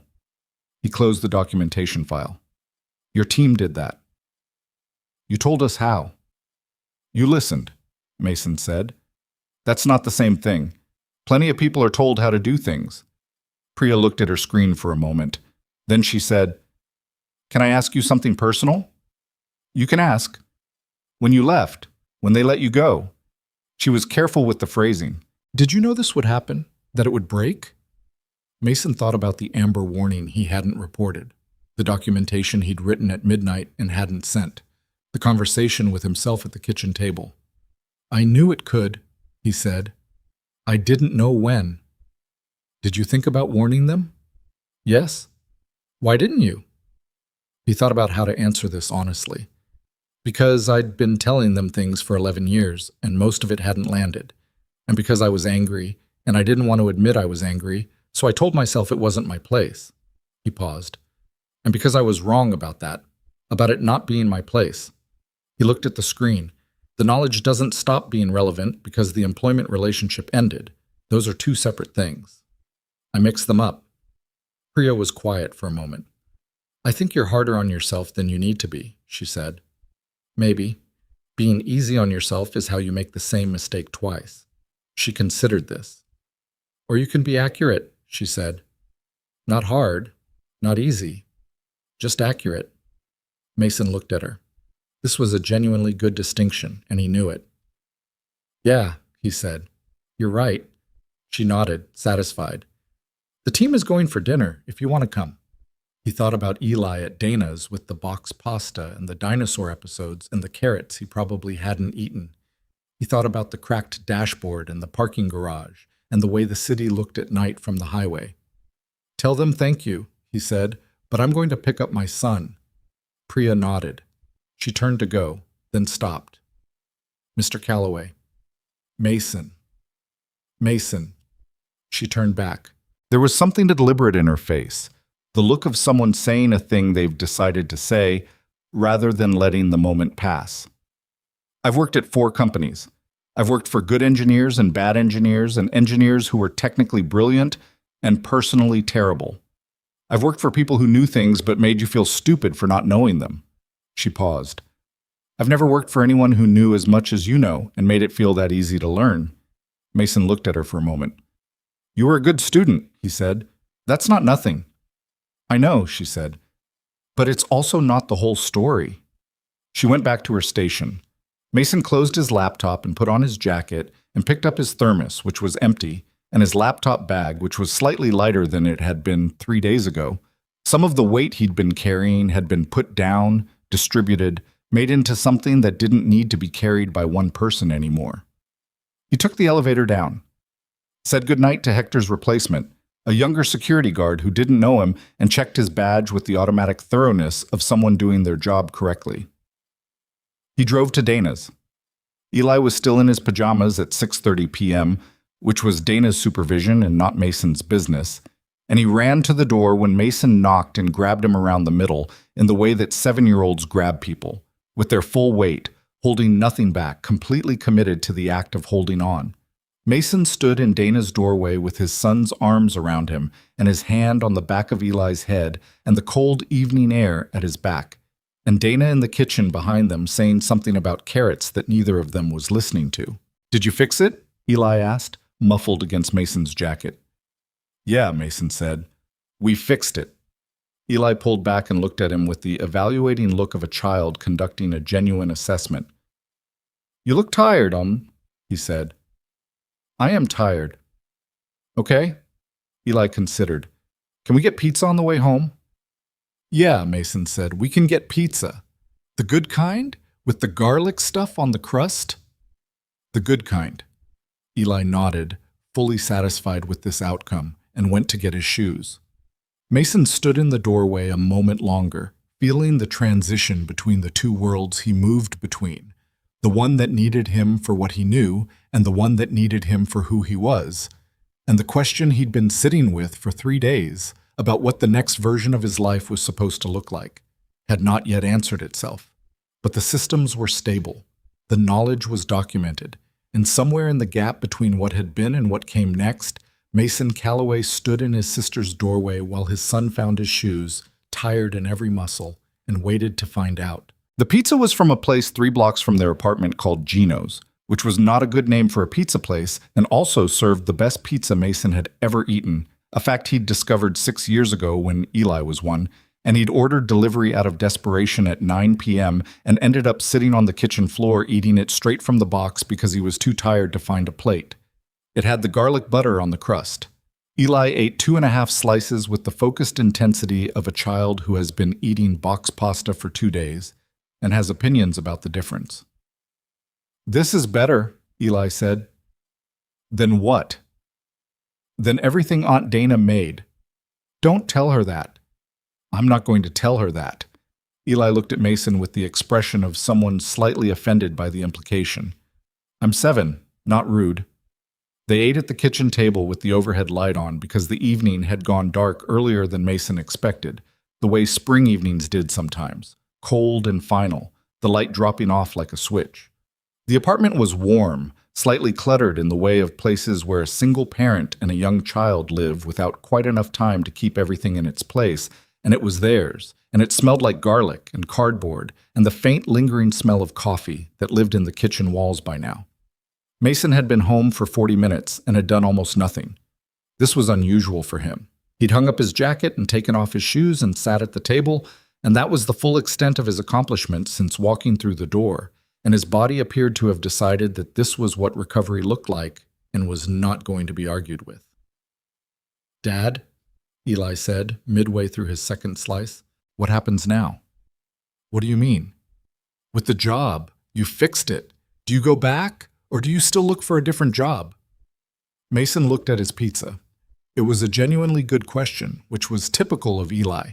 He had the habit of asking the thing everyone else was being careful not to ask. Not because he was tactless, but because he hadn't yet learned the social instinct that teaches people to avoid questions that don't have easy answers. I don't know yet, Mason said. Ms. Brooks wants you back? How do you know about Miss Brooks? You said her name on the phone. Also, I looked her up. Eli took a bite. She seems intense. She is. Is she mean? Mason considered this. No, she made a bad decision. That's different from mean. Eli processed this with the visible effort of a 7-year-old filing a new conceptual distinction. Like how I broke the kitchen window that one time, but I wasn't being bad. I just threw the ball wrong. More or less. But you still had to fix the window. Yes. And I had to say sorry. You did. Eli nodded, apparently satisfied that the moral structure of the situation made sense to him. He finished his second slice and looked at the remaining half slice, the way people look at something they want but are calculating whether they need. Eat the half, Mason said. Eli ate the half. After dinner, after the dishes, after Eli's bath, and the reading and the ongoing dinosaur conversation, they were on a Pachycephalosaurus tangent now. A dinosaur Eli had recently discovered and found disproportionately funny because, as he explained with great seriousness, it had a giant, thick skull that it used to headbutt things. Mason sat on the edge of Eli's bed in the dark after the light was out. He did this sometimes. Not every night, but on nights when something was in the air, when things were changing or had already changed and the shape of the change was still becoming clear, he'd sit there in the dark while Eli got close to sleep, not talking, just there. Dad, Eli said from somewhere under the blanket. Yeah. Whatever you decide. About the job thing. It'll be okay. Mason looked at him. In the dark, Eli was mostly just a voice and a lump under a dinosaur blanket. Yeah? Mason said. Yeah. You always figure it out. A pause. Also, I want to go to the Science Museum on Saturday. I'll see what I can do. That means yes, Eli said. It means I'll see what I can do. A comfortable silence. Then, very quietly, Eli's breathing changed, the slow, deepening rhythm of actual sleep, the way it always came. Suddenly and completely, like a switch. Mason sat there a little longer. Then he went to the kitchen table and opened his laptop and looked at the Arbor Solutions email that had been sitting in his inbox for 4 days, the one he hadn't answered because the week had become something else entirely. He read it again.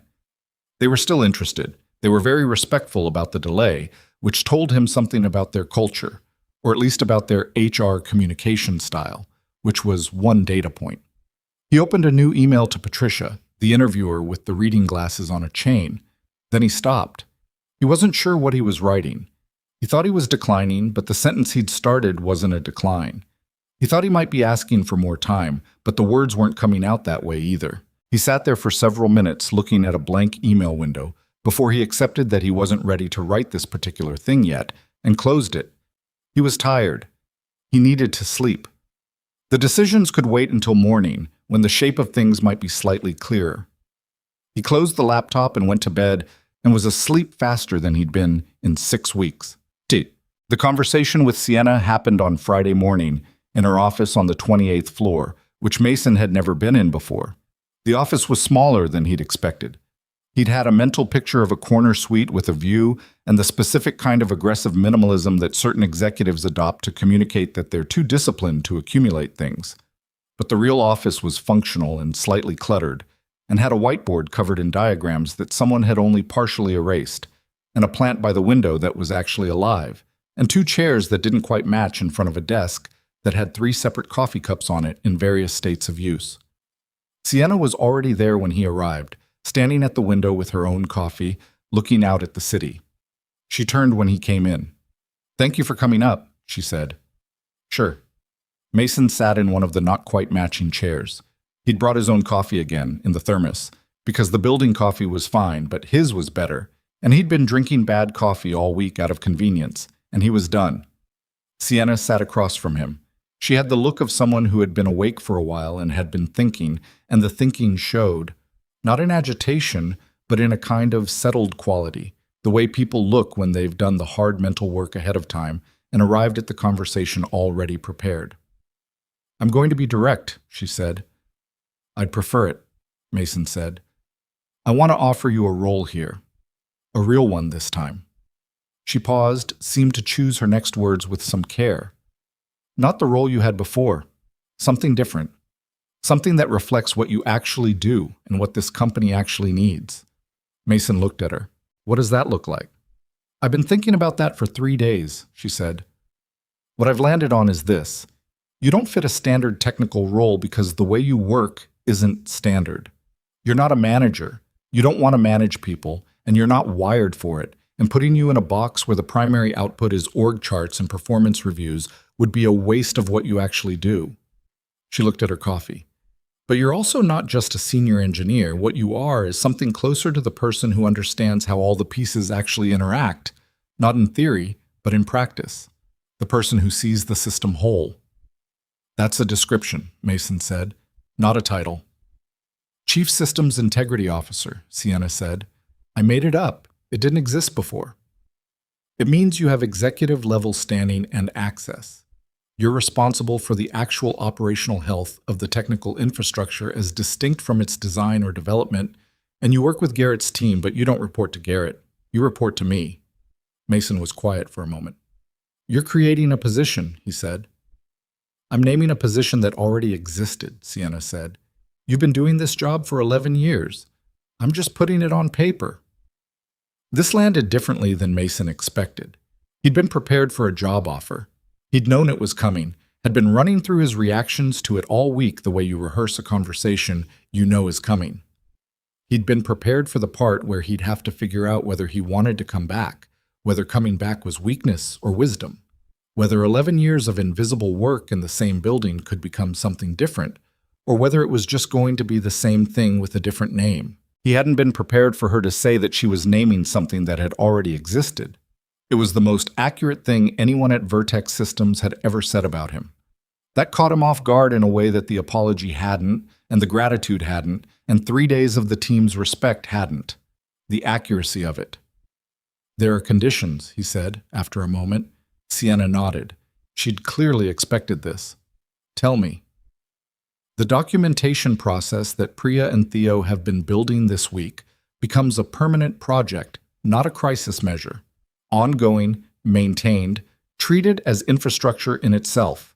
Every system process that currently exists only in someone's head gets documented before the end of the year." "Done," Sienna said. "The 72-hour maintenance cycle gets automated. I'll oversee the development. It should have been automated 3 years ago, and I let it stay manual because it was faster. That was wrong." "Done."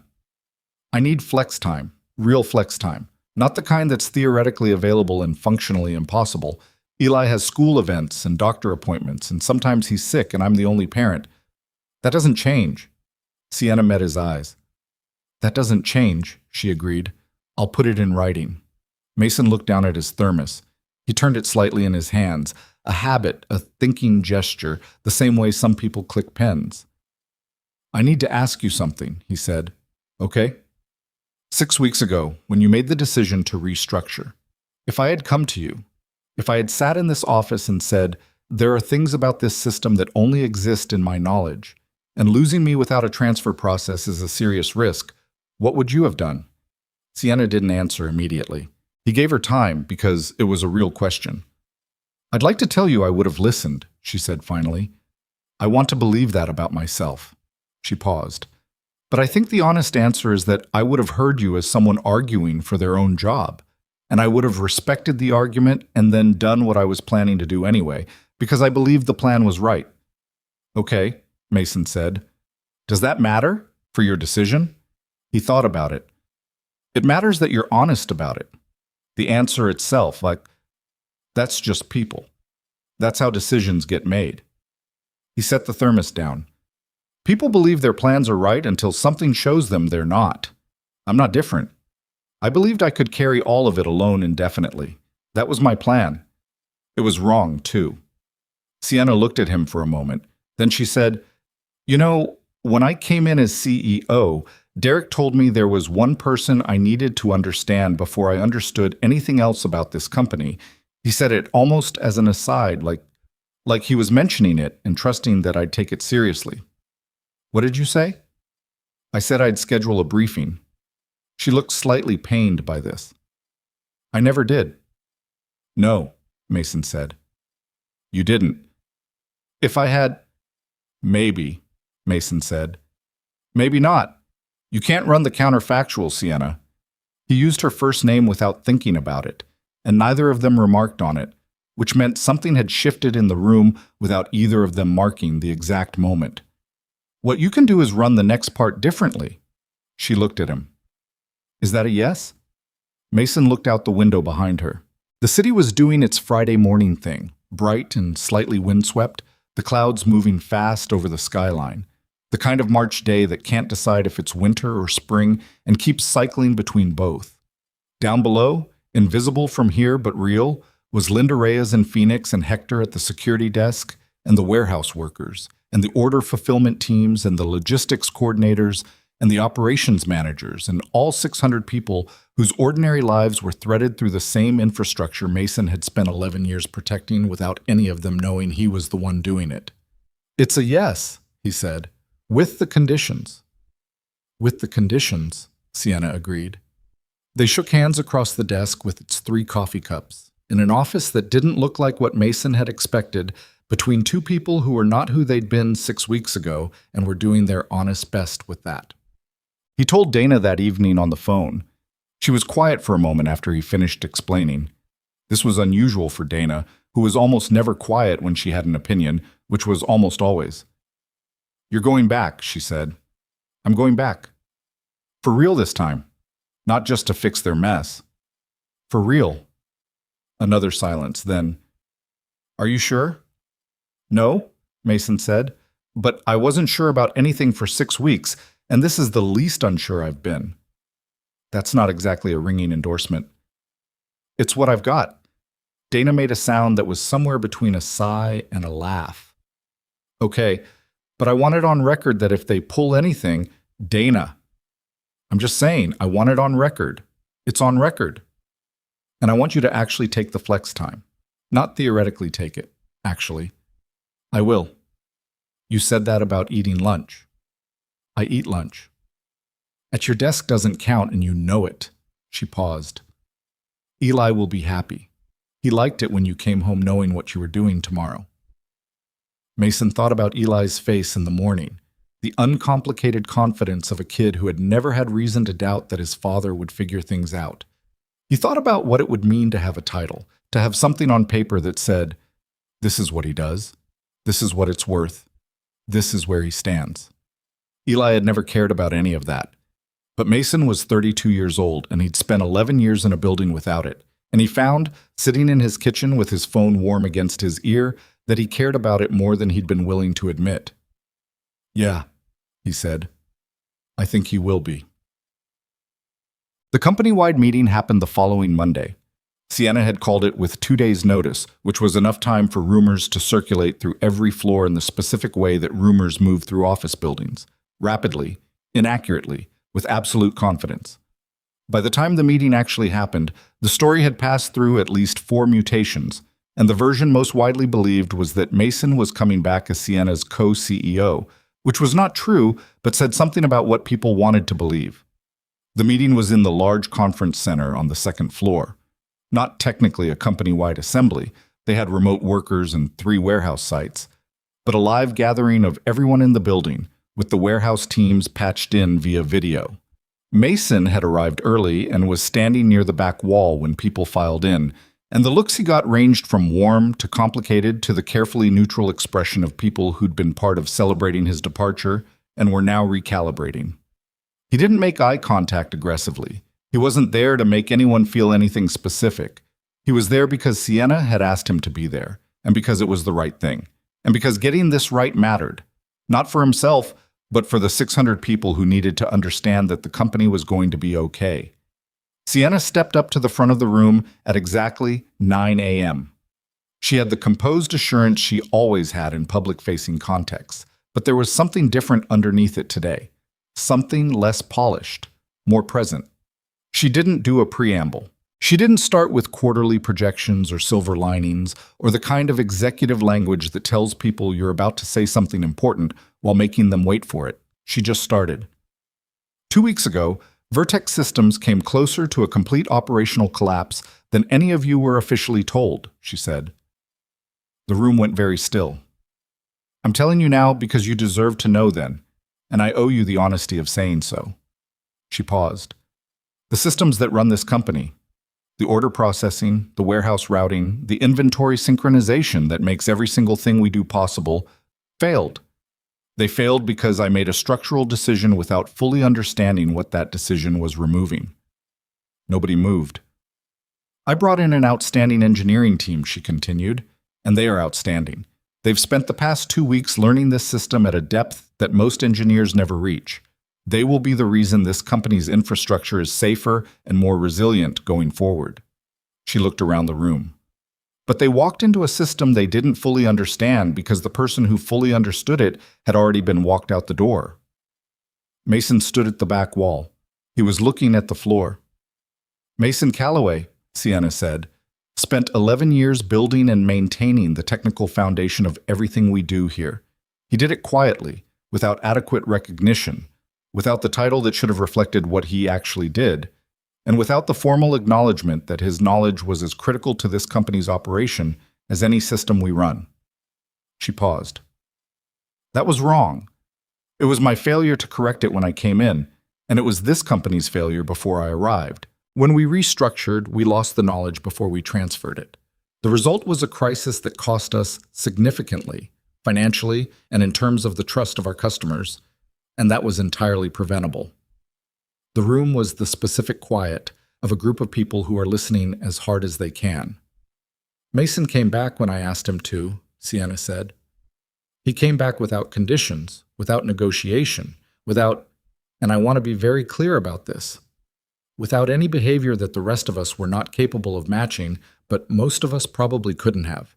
He spent 3 days fixing what we broke, transferring 11 years of knowledge to a team he had every right to resent, and doing it with more patience and professionalism than the situation required.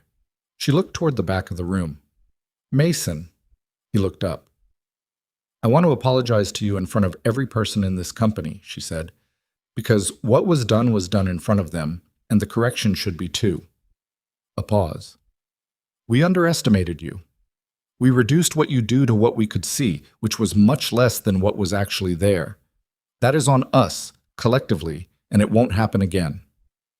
The room was completely silent. Then someone started clapping. Mason didn't see who started it.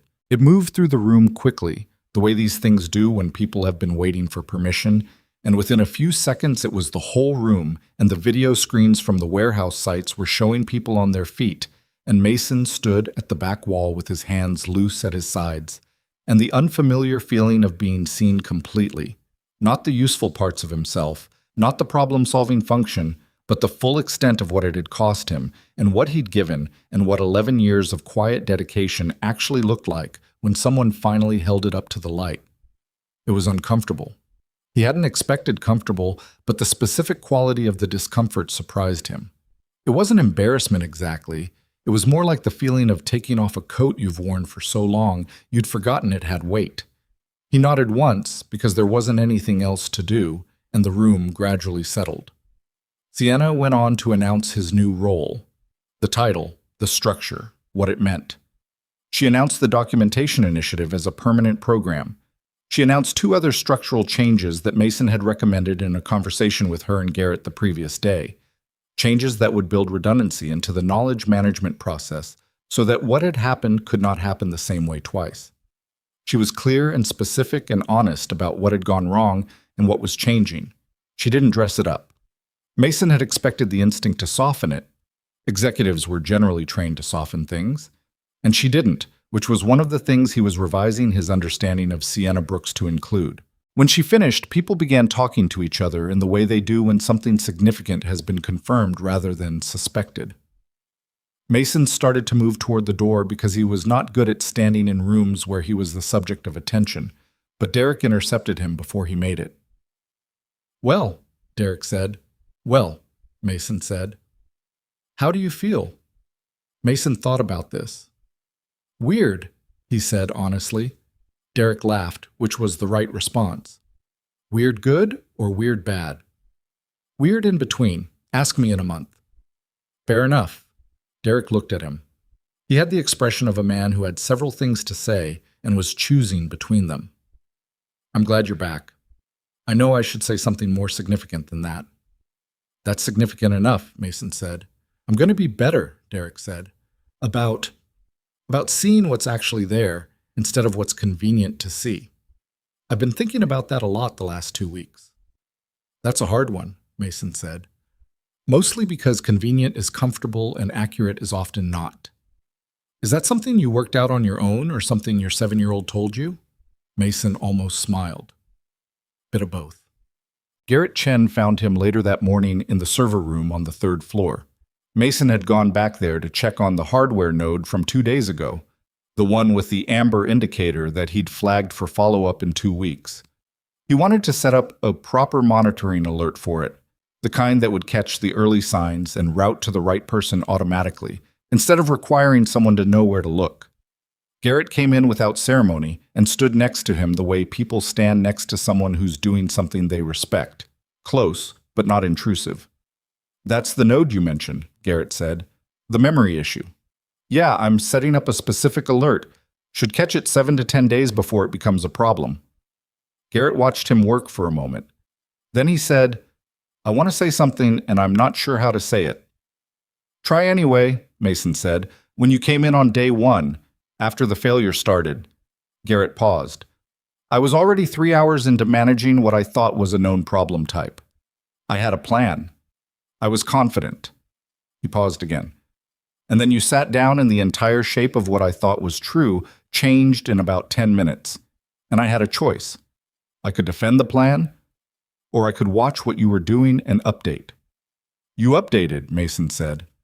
"I did, but it wasn't comfortable." Garrett's voice was the voice of someone being accurate. It's not comfortable finding out that your map of a thing is missing a continent.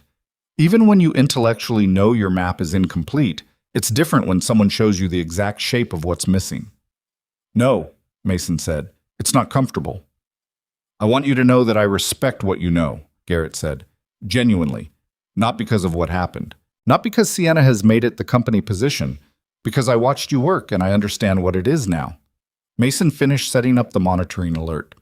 Ran a test to make sure it was routing correctly.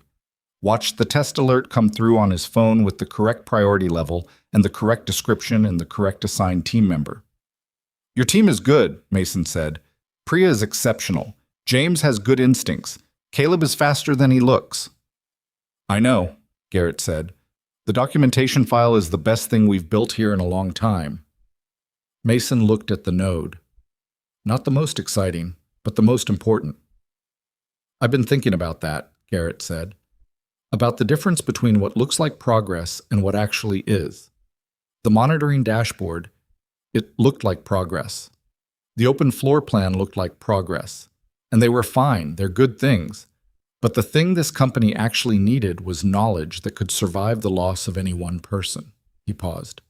"We were too focused on looking modern and not focused enough on being stable." "Most companies are," Mason said. "Modern looks good in presentations." "Yeah." Garrett looked at the node, the amber light barely visible. "Thank you for not making us earn it the way we probably deserved to." Mason put his phone away. He'd been getting that variant of thanks all week, the specific gratitude of people who knew they'd been given something they hadn't earned and were uncomfortable with the gift. He understood the discomfort. He'd been trying to figure out what to do with it. "You came back after the archiver incident and you didn't say I told you so," Garrett said. "You just said it was on you too and moved on." "It was on me too," Mason said. "It really wasn't." "It was," Mason said. He turned to look at Garrett. "Here's the thing about I told you so. It ends the conversation. And the conversation is the thing that actually matters." He paused. "What I needed from the last 2 weeks wasn't to be proven right. I already knew I was right. What I needed was for everyone to understand what they were looking at, so that going forward, the system isn't dependent on any one person knowing things. He looked back at the node, including me. Garrett was quiet for a moment. Then he said, "Priya told me you said something like that." "She asks good questions." "She asked me yesterday what you're like to work for." Garrett's voice had a slight warmth in it now. "I told her I'd only been doing it for 4 days. She said 4 days was enough." Mason said nothing to this. He picked up his laptop bag and his thermos. "I'll write up the node documentation this afternoon," he said. "Get it in the shared file before the end of the day." "I'll tell Theo." They walked out of the server room together, back into the warmer air of the hallway, and Mason took the elevator up to his floor. His floor now, officially, with a desk that had his name on a label and a workspace he'd set up that morning with his laptop and his thermos and the cactus from the cardboard box, which sat in the corner of the desk looking exactly as it always had, impassive and slightly ridiculous, which Mason had always considered its best qualities. He sat down, opened his laptop, looked at the shared documentation file, now 73 pages long and growing. He started adding the node documentation. He called Arbor Solutions that afternoon. Patricia answered with her reading glasses voice. Focused, efficient, the voice of someone who manages their time carefully and expects the same from a phone call. "Mr. Calloway," she said, "we were wondering." "I apologize for the delay," Mason said. "Things got complicated."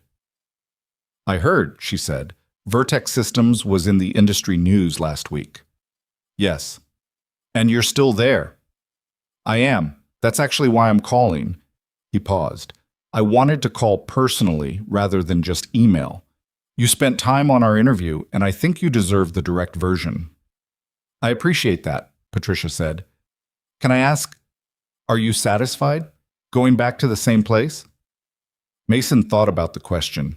He'd been asked versions of it all week by various people in various ways, and his answer had been some form of "I don't know" or "I think so," or the deflecting non-answer he was good at. But Patricia had asked it in the straightforward way of someone who genuinely wanted to know, and she deserved the straightforward version. "It's not the same place," he said. "Or I'm not the same person in it. Maybe both." He paused. "I think satisfaction is something I'll figure out as I go. But I know why I'm there. That's more than I had 6 weeks ago." "That's a good answer," Patricia said. "It's the honest one. Those are usually the same thing, in my experience." He could hear the smile in it. "Good luck, Mr. Calloway. I hope they deserve you." "I hope so too," Mason said. "Thank you for your time." He hung up and sat for a moment with his hand on the phone. Then he opened the documentation file and kept writing. 3 weeks later, on a Thursday afternoon, Mason was at his desk, running through a predictive analysis on the East Coast cluster's performance trends, the kind of long-horizon work he'd never had consistent time for before, the work that wasn't firefighting, but fireproofing, when his phone buzzed. It was a photo from Eli's teacher, Mrs. Patterson, with a note attached. The note said, "Eli did a What My Dad Does presentation today for Career Day. Thought you should see this." The photo was of a poster board in crayon and marker. At the top, in Eli's looping handwriting, it said, "My dad fixes things nobody else can fix."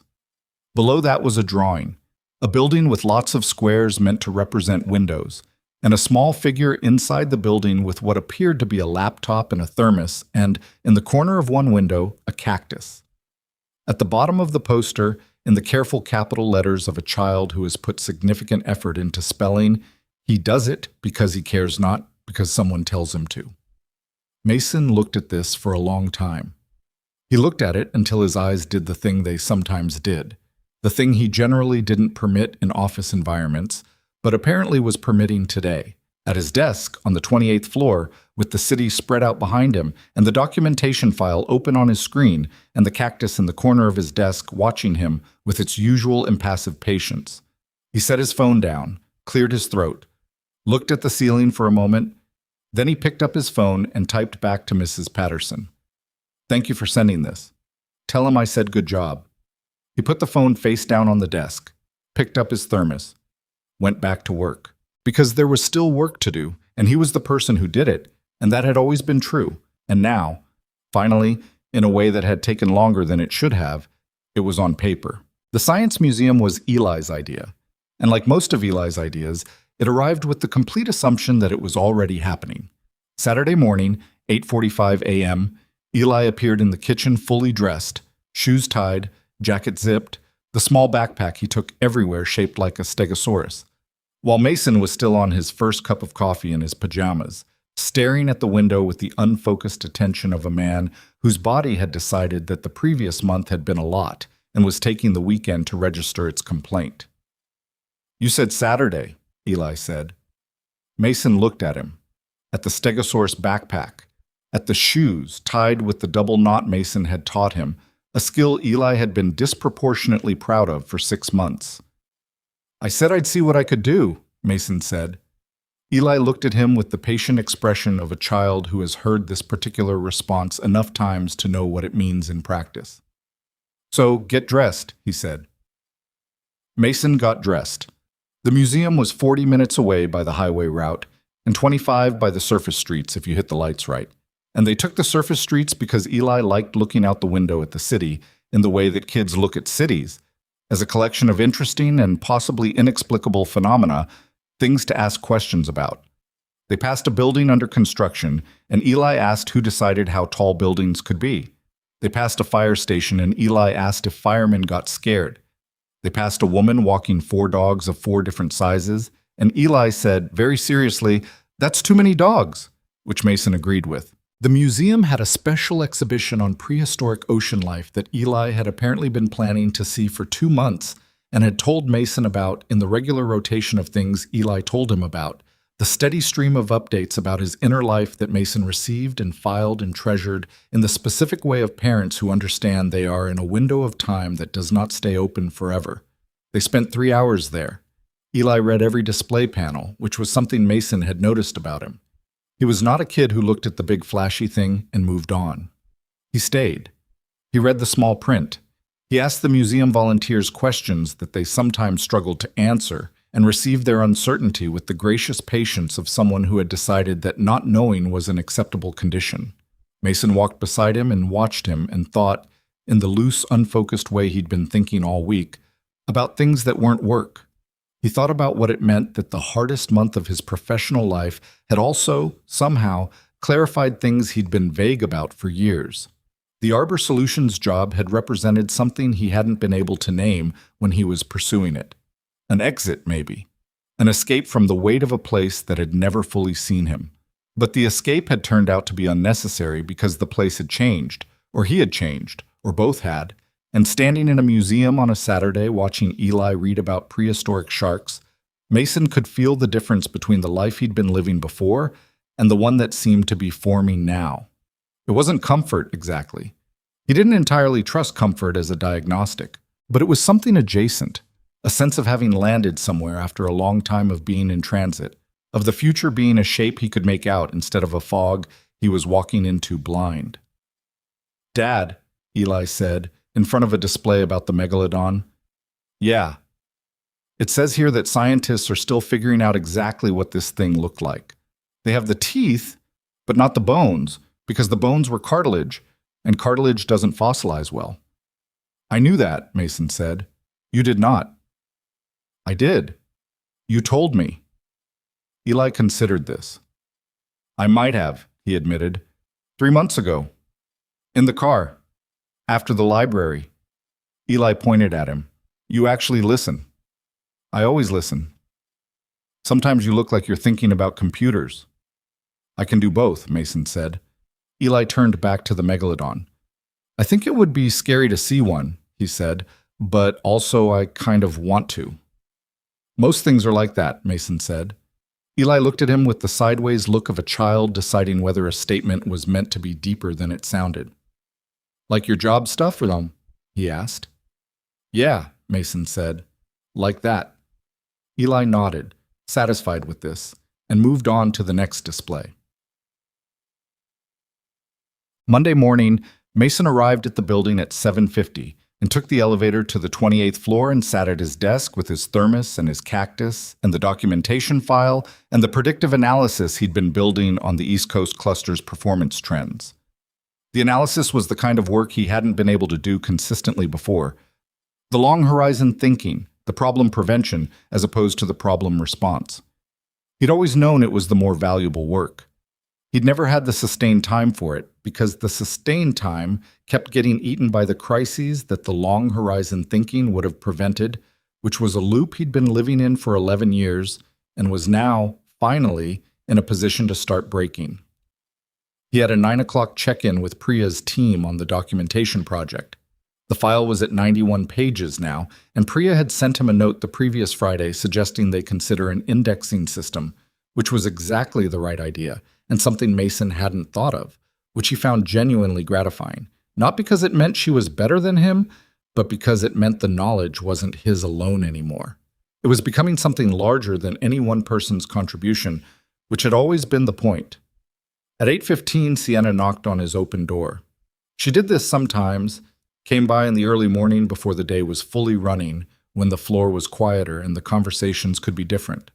Mason had come to recognize it as her working style. The formal meetings for formal decisions, the early doorway conversations for the real ones. "You have a few minutes?" she said. "Sure." She came in and sat in the chair across from his desk. She had her own coffee, which she always did, and she looked like someone who had also been in since before 8 because she had, which was the thing about Sienna Brooks that Mason was still adjusting his understanding of. She worked as hard as anyone in the building. She just hadn't always been working on the right things. "The board meeting is Friday," she said. "I know. I'm presenting the crisis response and the restructuring outcomes. Full transparency. Losses, recovery, what changed and why." She paused. "I want you at the meeting." Mason looked at her. "You want me in a board meeting? You're an executive now. You have standing." "I know I have standing. I'm asking why you want me there specifically." Sienna looked at her coffee. "Because what I'm going to tell them is that the company's resilience depends on things that don't show up in performance metrics. Knowledge, continuity, the specific kind of institutional memory that exists in people, not systems." She paused. "And I'd rather say that with you in the room than say it about someone who isn't there. It's more honest." Mason was quiet for a moment. "What are the losses?" $7.4 million, she said, net, after customer remediation and the emergency infrastructure work. He absorbed this. It was a large number, large enough that he could see the shape of what it meant, not just the dollars, but the margin it had come from, the investments it would delay, the people-level consequences that would trickle down from a hit that size. "Is the company okay?" he asked. "Not in the performance metric sense, actually okay." "We're okay," she said. "It's painful. It'll be felt this year, but we're okay." She looked at him. "Partly because you were here. Partly because your team was here," Mason said, "and learned fast. Both things are true." He turned his thermos slightly on the desk. "I'll be at the meeting." "Thank you." She stood. "One more thing." "Okay?" "The $7.4 million. She said it with the specific precision of someone making sure a number lands. "Garrett's team modeled what the full collapse scenario would have looked like if you hadn't been reachable that morning, if you'd been on a plane, or unreachable, or simply decided not to answer." Mason looked at her. "Best estimate is 40 to 60 million in immediate losses," she said, "and probable bankruptcy proceedings within 18 months due to customer contract breach terms." The number sat in the air between them. "I'm not telling you that so you feel valuable," Sienna said. "You know your value. I'm telling you because the board will ask me to justify your compensation, and I want you to know what I'm going to tell them." Mason looked at his desk, at the cactus, at the documentation file open on his screen. "Tell them whatever you need to tell them," he said. "I'm going to tell them the truth," Sienna said, "which is that we almost lost this company, and we didn't, and the reason we didn't is standing in a server room on the 3rd floor at 6 a.m. checking on a hardware node that won't fail for another 10 days. She left. Mason sat there for a moment after she was gone. Then he opened the documentation file and started adding the indexing system Priya had suggested. The board meeting was Friday at 2 p.m. Mason wore his better dress shirt, the one he saved for things that required the better dress shirt, which until this week had mostly meant Eli's school events and one job interview. He'd ironed it the previous night while Eli watched the Pachycephalosaurus documentary for what was now either the second or third time, depending on whether you counted falling asleep during the middle as watching it. He sat at the end of the board table in a chair that was the same quality as every other chair, but felt different in the way things feel different when you're in them for the first time after spending 11 years knowing they existed but not being in them. He had a notepad and his thermos and the particular stillness of a man who is not nervous exactly, but is paying close attention. The board members were 7 people, ranging in age and presentation from a woman in her 50s who had the focused quietness of someone who had heard a great many things and was withholding judgment on all of them, to a man in his late 60s who had the impatience of someone used to the world moving at a pace he approved of and finding it often didn't. Sienna presented. She was good at this. Mason had known she would be, because the ability to present clearly under pressure was one of the things she genuinely had, regardless of the decisions she'd made. She walked them through the timeline without softening it. The restructuring, the dismissal, the cascade failure, the losses. She used direct language, and she didn't qualify the bad parts into smaller bad parts. When she got to Mason, she said exactly what she told him she would say, which was the truth. What he'd known, what had been lost, what it had cost, what had changed. The man in his late 60s, his name was Werner, Mason had been told, and he was the longest-serving board member and had the authority of someone who had been unconvinced by a great many presentations over a great many years, looked at Mason directly for the first time since the meeting started. "You came back voluntarily," Werner said, after being let go. "Yes," Mason said. "Why?" Not why did you, or can you explain why? Just why? The stripped-down version of the question. Mason thought about how to answer this for Werner in a way that was honest without being sentimental, because Werner looked like a man who had seen a lot of sentiment and had not generally found it useful. 600 people work here, Mason said. Most of them had nothing to do with the decision that let me go. What happened to the systems wasn't their fault, and the consequences of a full collapse would have been theirs. He paused. That was reason enough. Werner looked at him for a moment. The focused woman in her 50s was also looking at him. "And now you're back with a different title," Werner said. "Chief Systems Integrity Officer. I've never heard that title before. It didn't exist before. Sienna created it." "She named it," Mason said. "The role existed, it just wasn't on paper." Werner looked at Sienna. "Is he going to leave again?" "I don't make promises on anyone's behalf," Sienna said. Werner looked back at Mason. "Are you going to leave again?" "I'm here because the work matters to me," Mason said. "Not because of the title or the compensation.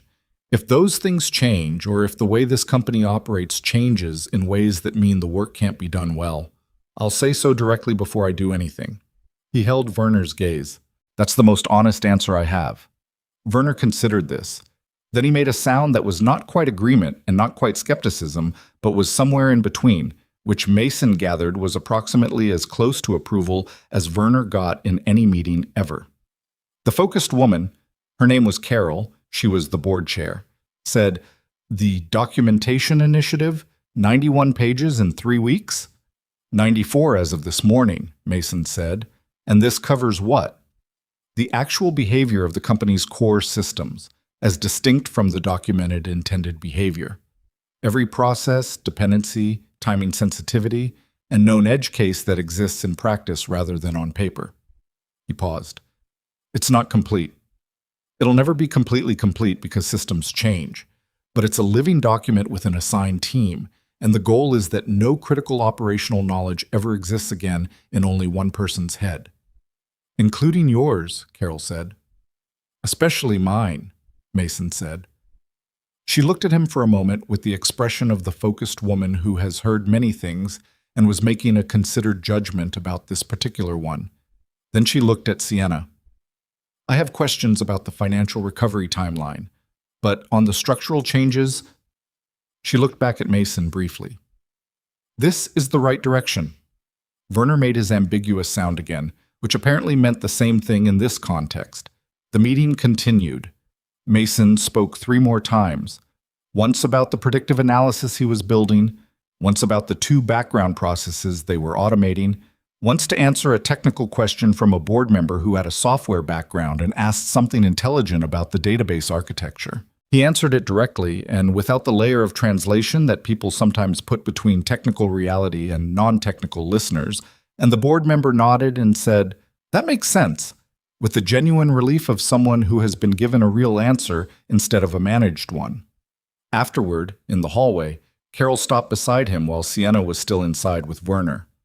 11 years, she said. Yes. I've been on this board for 6 of them. She looked at him. I didn't know your name 6 months ago. Most people here didn't, Mason said. Not in any meaningful way. That's on us, the board included. She said it without the performance of apology, just a statement, accurate and owned. We look at the metrics and the leadership and the market position. We don't always see what holds the structure up. Most organizations don't, Mason said, until it falls. Is that a criticism? It's an observation, he said. I'm not in a position to criticize. I let myself be invisible for 11 years. That was a choice too. Carol looked at him with the expression of someone who has just been given information that is updating something. You could have made more noise. Yes. Why didn't you? Mason thought about all the versions of this answer he'd given over the past weeks. To Sienna, to Derek, to Priya, to himself at 2 a.m. in various kitchens and parking garages. He thought about which version was the right one for a board chair in a hallway at 3 p.m. Because I thought the work was enough, he said. I thought doing good work consistently over time was the thing that would eventually speak for itself. He paused. And I was wrong about that. Work doesn't speak. Work is silent. People have to speak for it, and you have to be willing to be the person who speaks for your own work. And I wasn't. He shifted his weight slightly. I thought humility meant not asking to be seen. I've changed my mind about that. Carol looked at him for a moment. That's a lesson most people don't learn until much later, she said, if at all. I had good motivation to learn it, Mason said. He thought about the cardboard box, the cactus, the parking garage at 9 a.m. with his phone ringing and a son at school who was going to figure out something was wrong and Google it during quiet reading time. Carol nodded once, the nod of someone who has heard what they needed to and doesn't require more, and went back into the conference room. Mason took the elevator down. Okay. He called Dana that evening not because there was news, specifically, but because the week had been large and he had the feeling of needing to tell someone who knew the whole shape of it. Board meeting went okay? She asked. Yeah, good, I think. Carol, the board chair, she's sharp. Sharp good or sharp scary? Both, probably. She asked good questions. Did they freak out about the money? Werner did, a little, but Sienna handled it. Dana was quiet for a moment. You know what I keep thinking about? She said. I keep thinking about how you've spent your whole adult life being the person who makes things work, and never being the person anyone talked about when things worked. She paused. And now you are. And I wonder if that feels weird. Very weird, Mason said. Good weird, or... Dana. Right, you hate that question. I don't hate it. I just never know the answer when I'm in the middle of the thing. You're almost never not in the middle of the thing. That's fair, he said. She laughed, then more quietly, Mom would have liked this, watching you land somewhere. Mason didn't say anything for a moment. Their mother had been gone for 4 years, 2 years before Claire, which had made that period of Mason's life a kind of accumulated weight he'd carried without talking about much because there was always something practical that needed doing, and grief doesn't wait for the practical things to be finished. Yeah, he said. She would have. She always said you worked too hard for people who didn't see it. She was right. She was usually right. Don't tell her I said that. She's gone, Mason. I know, I just... He stopped. Started again. Old habit.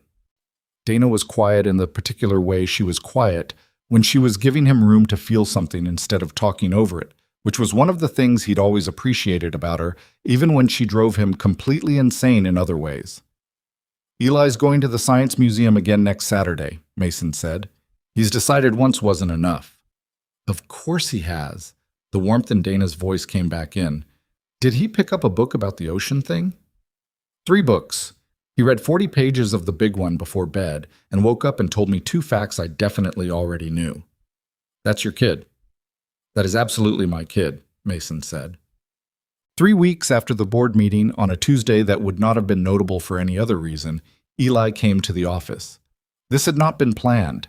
Dana had an appointment that ran long, pickup got complicated, and the most practical solution was for Eli to come directly to Vertex Systems after school and wait for Mason to finish for the day. It was an easy solution, practically speaking, and Mason arranged it without much thought, told the security desk, told Hector, who was back on his regular shift, told Garrett's team there'd be a kid around for an hour. What he hadn't quite thought through was what it would look like. Eli, in the lobby of a building Mason had walked out of with a cardboard box 8 weeks ago, now walking back in as Mason Calloway's son, coming to meet his dad at work. Hector called up at 4:15. "Mr. Calloway, your son is here." "I'll come down," Mason said. He took the elevator to the lobby and found Eli standing at the security desk with his Stegosaurus backpack, telling Hector something about pachycephalosaurs with the focused energy of a child who has recently acquired information and considers everyone around him a potential audience for it. "And the skull was like 10 inches thick," Eli was saying, "which sounds like a lot, but if you scale it up relative to body size, it's actually not as extreme as—" He saw Mason and stopped. "Dad." "Hey, bud. I was telling Hector about the pachycephalosaurus." "I heard." Hector had the expression of a man who had genuinely enjoyed the last 10 minutes. "He knows a lot about dinosaurs, this one." "He does," Mason said. "You want to come up and see where I work?" Eli looked at the elevator, then back at Mason. His face had the particular quality of a child who has been given something they wanted without quite asking for it. Restrained excitement, the kind that comes from being old enough to know that enthusiasm has to be calibrated to context. "Yeah," he said. "Sure." They went up. The floor was in its mid-afternoon rhythm. People at stations, the soft sound of keyboards and quiet conversations, and the climate control hum that Mason had stopped noticing years ago. Several people looked up when Mason came in with Eli, and the looks were the warm kind, the kind that said, "Oh, so this is the kid." Mason showed him the desk. The cactus, which Eli examined with the critical eye of someone who had originally selected it and was evaluating how it had been treated in his absence. The thermos. The view from the window, which was genuinely good. The city laid out below in the afternoon light, the buildings and the river and the distant geometry of the highway. "You can see the museum from here," Eli said at the window. Mason looked. He hadn't noticed this before. But there it was. The roof of the Science Museum visible between 2 downtown buildings, its particular architectural shape distinct once you knew what you were looking at. "Yeah," he said. "You can." "That's cool," Eli said, with the genuine appreciation of a person for whom cool is still a word with specific meaning. Priya came over, which Mason hadn't orchestrated but wasn't surprised by. She had a natural gravitational relationship with things that were interesting, and Eli qualified. "This is Priya," Mason said. "She's one of the engineers on my team." "Your team?" Eli looked at Mason. "Sort of." "He keeps saying sort of," Priya said to Eli. "It's his team." Eli appeared to find this satisfying. "He does that," he said. "He says sort of or I think when he actually means yes." "I've noticed that," Priya said. "Why do you do that?" Eli asked Mason. "Because I like to be accurate," Mason said. "You're accurately in charge," Priya said. Eli pointed at her. "I like her." Priya smiled at him. "Your dad says you're interested in dinosaurs, specifically the Mesozoic era, but I'm broadening out," Eli said. "Good strategy," Priya said. "My sister was the same way with marine biology at your age. Now she's a marine biologist." Eli stared at her. "Your sister is a marine biologist." "She is." "Like with actual ocean things?" "Like with actual ocean things." Eli turned to Mason with an expression that said, without words, that this was relevant information he expected to return to in the future. James came by next, and then Caleb, and then Theo. Quiet Theo, who had barely spoken in the 3 crisis days, but now said to Eli, in the measured, careful voice of someone who chose words precisely, "Your father built the most complicated system I've ever seen. Did you know that?" Eli looked at him. "Yeah," he said. "I kind of knew that." "The documentation file has his name on it," Theo said. "Whenever someone learns something about how this system works, they're learning something he figured out first." Eli absorbed this. He looked at Mason with an expression Mason hadn't seen on him before. Not the uncomplicated pride of a child, which he'd seen many times, but something more nuanced. The expression of a person who is seeing something they'd known in outline now in full detail. "Like a book," Eli said. "Exactly like a book," Theo said. Eli looked at Mason. "You wrote a book about how the computers work." "Sort of," Mason said. "Accurately," Priya said. Eli nodded slowly. Then, with the directness that Mason had always loved and occasionally found exhausting, "Did they tell you they were sorry?" The floor went slightly quieter. "Yeah," Mason said. "They did." "And you believe them?" Mason looked at his son, at this person he'd been raising through tiredness and grief and 11 years of invisible work.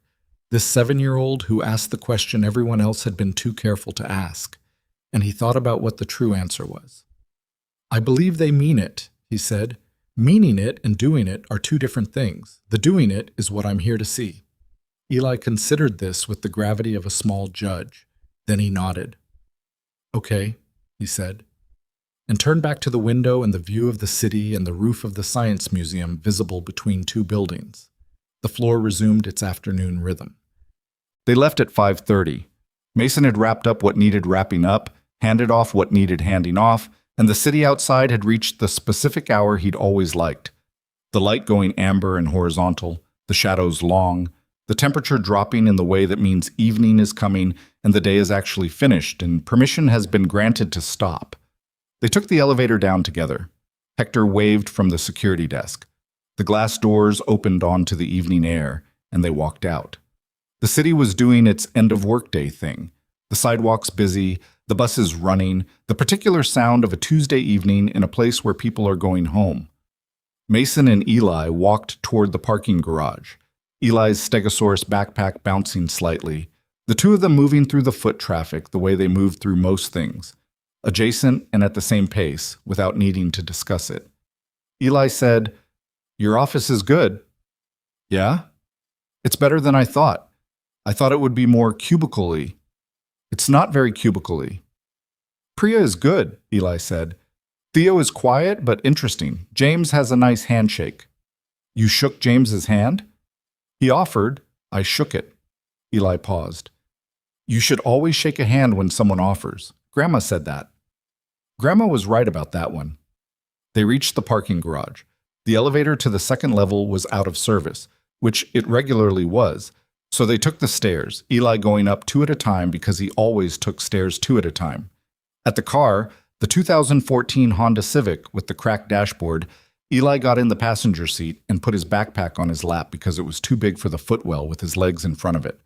Mason got in the driver's side. The dashboard made its cold protest sound. He tilted the coffee cup holder to the left. Eli said, "Dad?" "Yeah." "Are you happy? At the job now?" Mason started the car. He thought about the question with the seriousness it deserved, which was something he tried to do with Eli's questions as a rule. Not the performed seriousness of an adult managing a child's feelings, but the real kind. "I think I'm getting there," he said. "I wasn't, for a while. I didn't know I wasn't, which was part of the problem." He looked at the dashboard. "Now I'm doing work that means something. I'm not invisible. The things I know are written down so they don't die with my employment status." He paused. "That's different. It feels different." Eli thought about this. "Mom would be happy," he said. Mason looked at him. Eli said this sometimes. Why, not often, not performatively, but the way he said things he actually thought, matter-of-factly, with the specific confidence of a child who has integrated the fact of his mother's absence into his understanding of the world, without that integration requiring him to be careful about referring to it. "Yeah," Mason said. "I think she would." "She liked it when you came home less tired," Eli said. Mason went still for a moment. Eli hadn't said, "I remember her saying this." He'd just said it, as though it were a fact he knew, which meant he'd constructed it from some combination of things. The fragments, the photographs, the stories Mason had told, the impression of a person he'd had for 3 years and had been making sense of for 4 more. "How do you know that?" Mason asked. Eli shrugged. "Just because," he said, which was the answer he gave when the real answer was too complicated to explain or too private to share. And Mason respected that. "Yeah," Mason said again. "She did." He put the car in reverse. They pulled out of the parking space and down the ramp and out into the evening, into the amber horizontal light of a Tuesday that had turned out to be something after all. They drove through the city, past the park where they ate tacos, past the school with the single tree in the courtyard that was full on in blossom now, weeks past the cold March when Mason had driven through with a cardboard box on his passenger seat and a cactus looking at him, and 11 years walking out behind him like something shed. The tree was different now. Same tree, different moment. Everything shifted 3 months forward into spring. "Where do you want to eat?" Mason asked. "Pizza," Eli said. "We had pizza last week." "We could have it this week, too." "That's not a nutritional plan." "Aunt Dana gives me vegetables," Eli said. "It balances out." Mason laughed, an actual laugh, the kind that surprises you because it arrives before you decide to let it. Eli looked at him with the pleased expression of a kid who has made his father laugh and knows it, and considers it a successful outcome. "Gino's?" Mason said. "Gino's," Eli said. They drove toward Gino's through the evening city, and the dashboard cracked quietly in the cooling air, and the coffee cup holder tilted slightly to the left, and the Stegosaurus backpack sat in Eli's lap between his small hands, and somewhere above them, on the 28th floor of a building they were driving away from, a documentation file sat at 97 pages and growing, and a cactus sat on a desk with someone's name next to it, and a monitoring alert was set to flag a hardware node in 9 days before it became a problem. And 30 engineers who had arrived as strangers were building real knowledge of a real system that would now outlast any one of them. And Mason Calloway drove his son to dinner on a Tuesday evening in spring, and the crisis was behind them, and the future was not a fog anymore. It had a shape. It had a shape because he'd done the work. Not the crisis work, not the invisible midnight work of keeping things from falling apart, but the harder work of deciding who he was going to be going forward, of putting the knowledge on paper, of staying in a room long enough to be seen, of saying yes when they asked him back and meaning it not as surrender, but as choice. He was 32 years old. He had a son who shook hands properly and read every display panel at the Science Museum and drew a poster that said he does it because he cares, not because someone tells him to. He had a job with his name on paper and a title that had been invented to fit what he actually did. He had a team that was starting to know the system the way he knew the system, which meant the system was safer than it had ever been, which meant the work was doing what the work was supposed to do. He had a cactus that had survived a cardboard box in a parking garage and 3 months of upheaval and was currently on a desk on the 28th floor, impassive and slightly ridiculous, doing what cacti do, holding on quietly, without complaint, in whatever conditions were available. He thought Claire would have laughed at the cactus. He thought this without the usual accompanying weight. Just the thought, clear and warm, the way you think about someone you loved who is gone. Not with the grief at the front of it, but with the person, the actual person. Their laugh, and their good sense, and their willingness to flick soapy water at you during an argument because they knew you better than you knew yourself. "It's fine," he used to say. "You always say that." He hadn't always been right. But tonight, at 5:45 on a Tuesday in April, with his son in the passenger seat and Gino's 12 minutes away, and a spring evening doing its best work on the city around them, fine was not adequate. Tonight was better than fine. It was simply good. And Mason Calloway, who had spent 11 years learning what he was worth and 2 months finding out the world knew it too, drove into the evening with that knowledge sitting quietly in his chest, not triumphant, not showy, just present and real in his. And let it be enough. Because it was. It was exactly enough.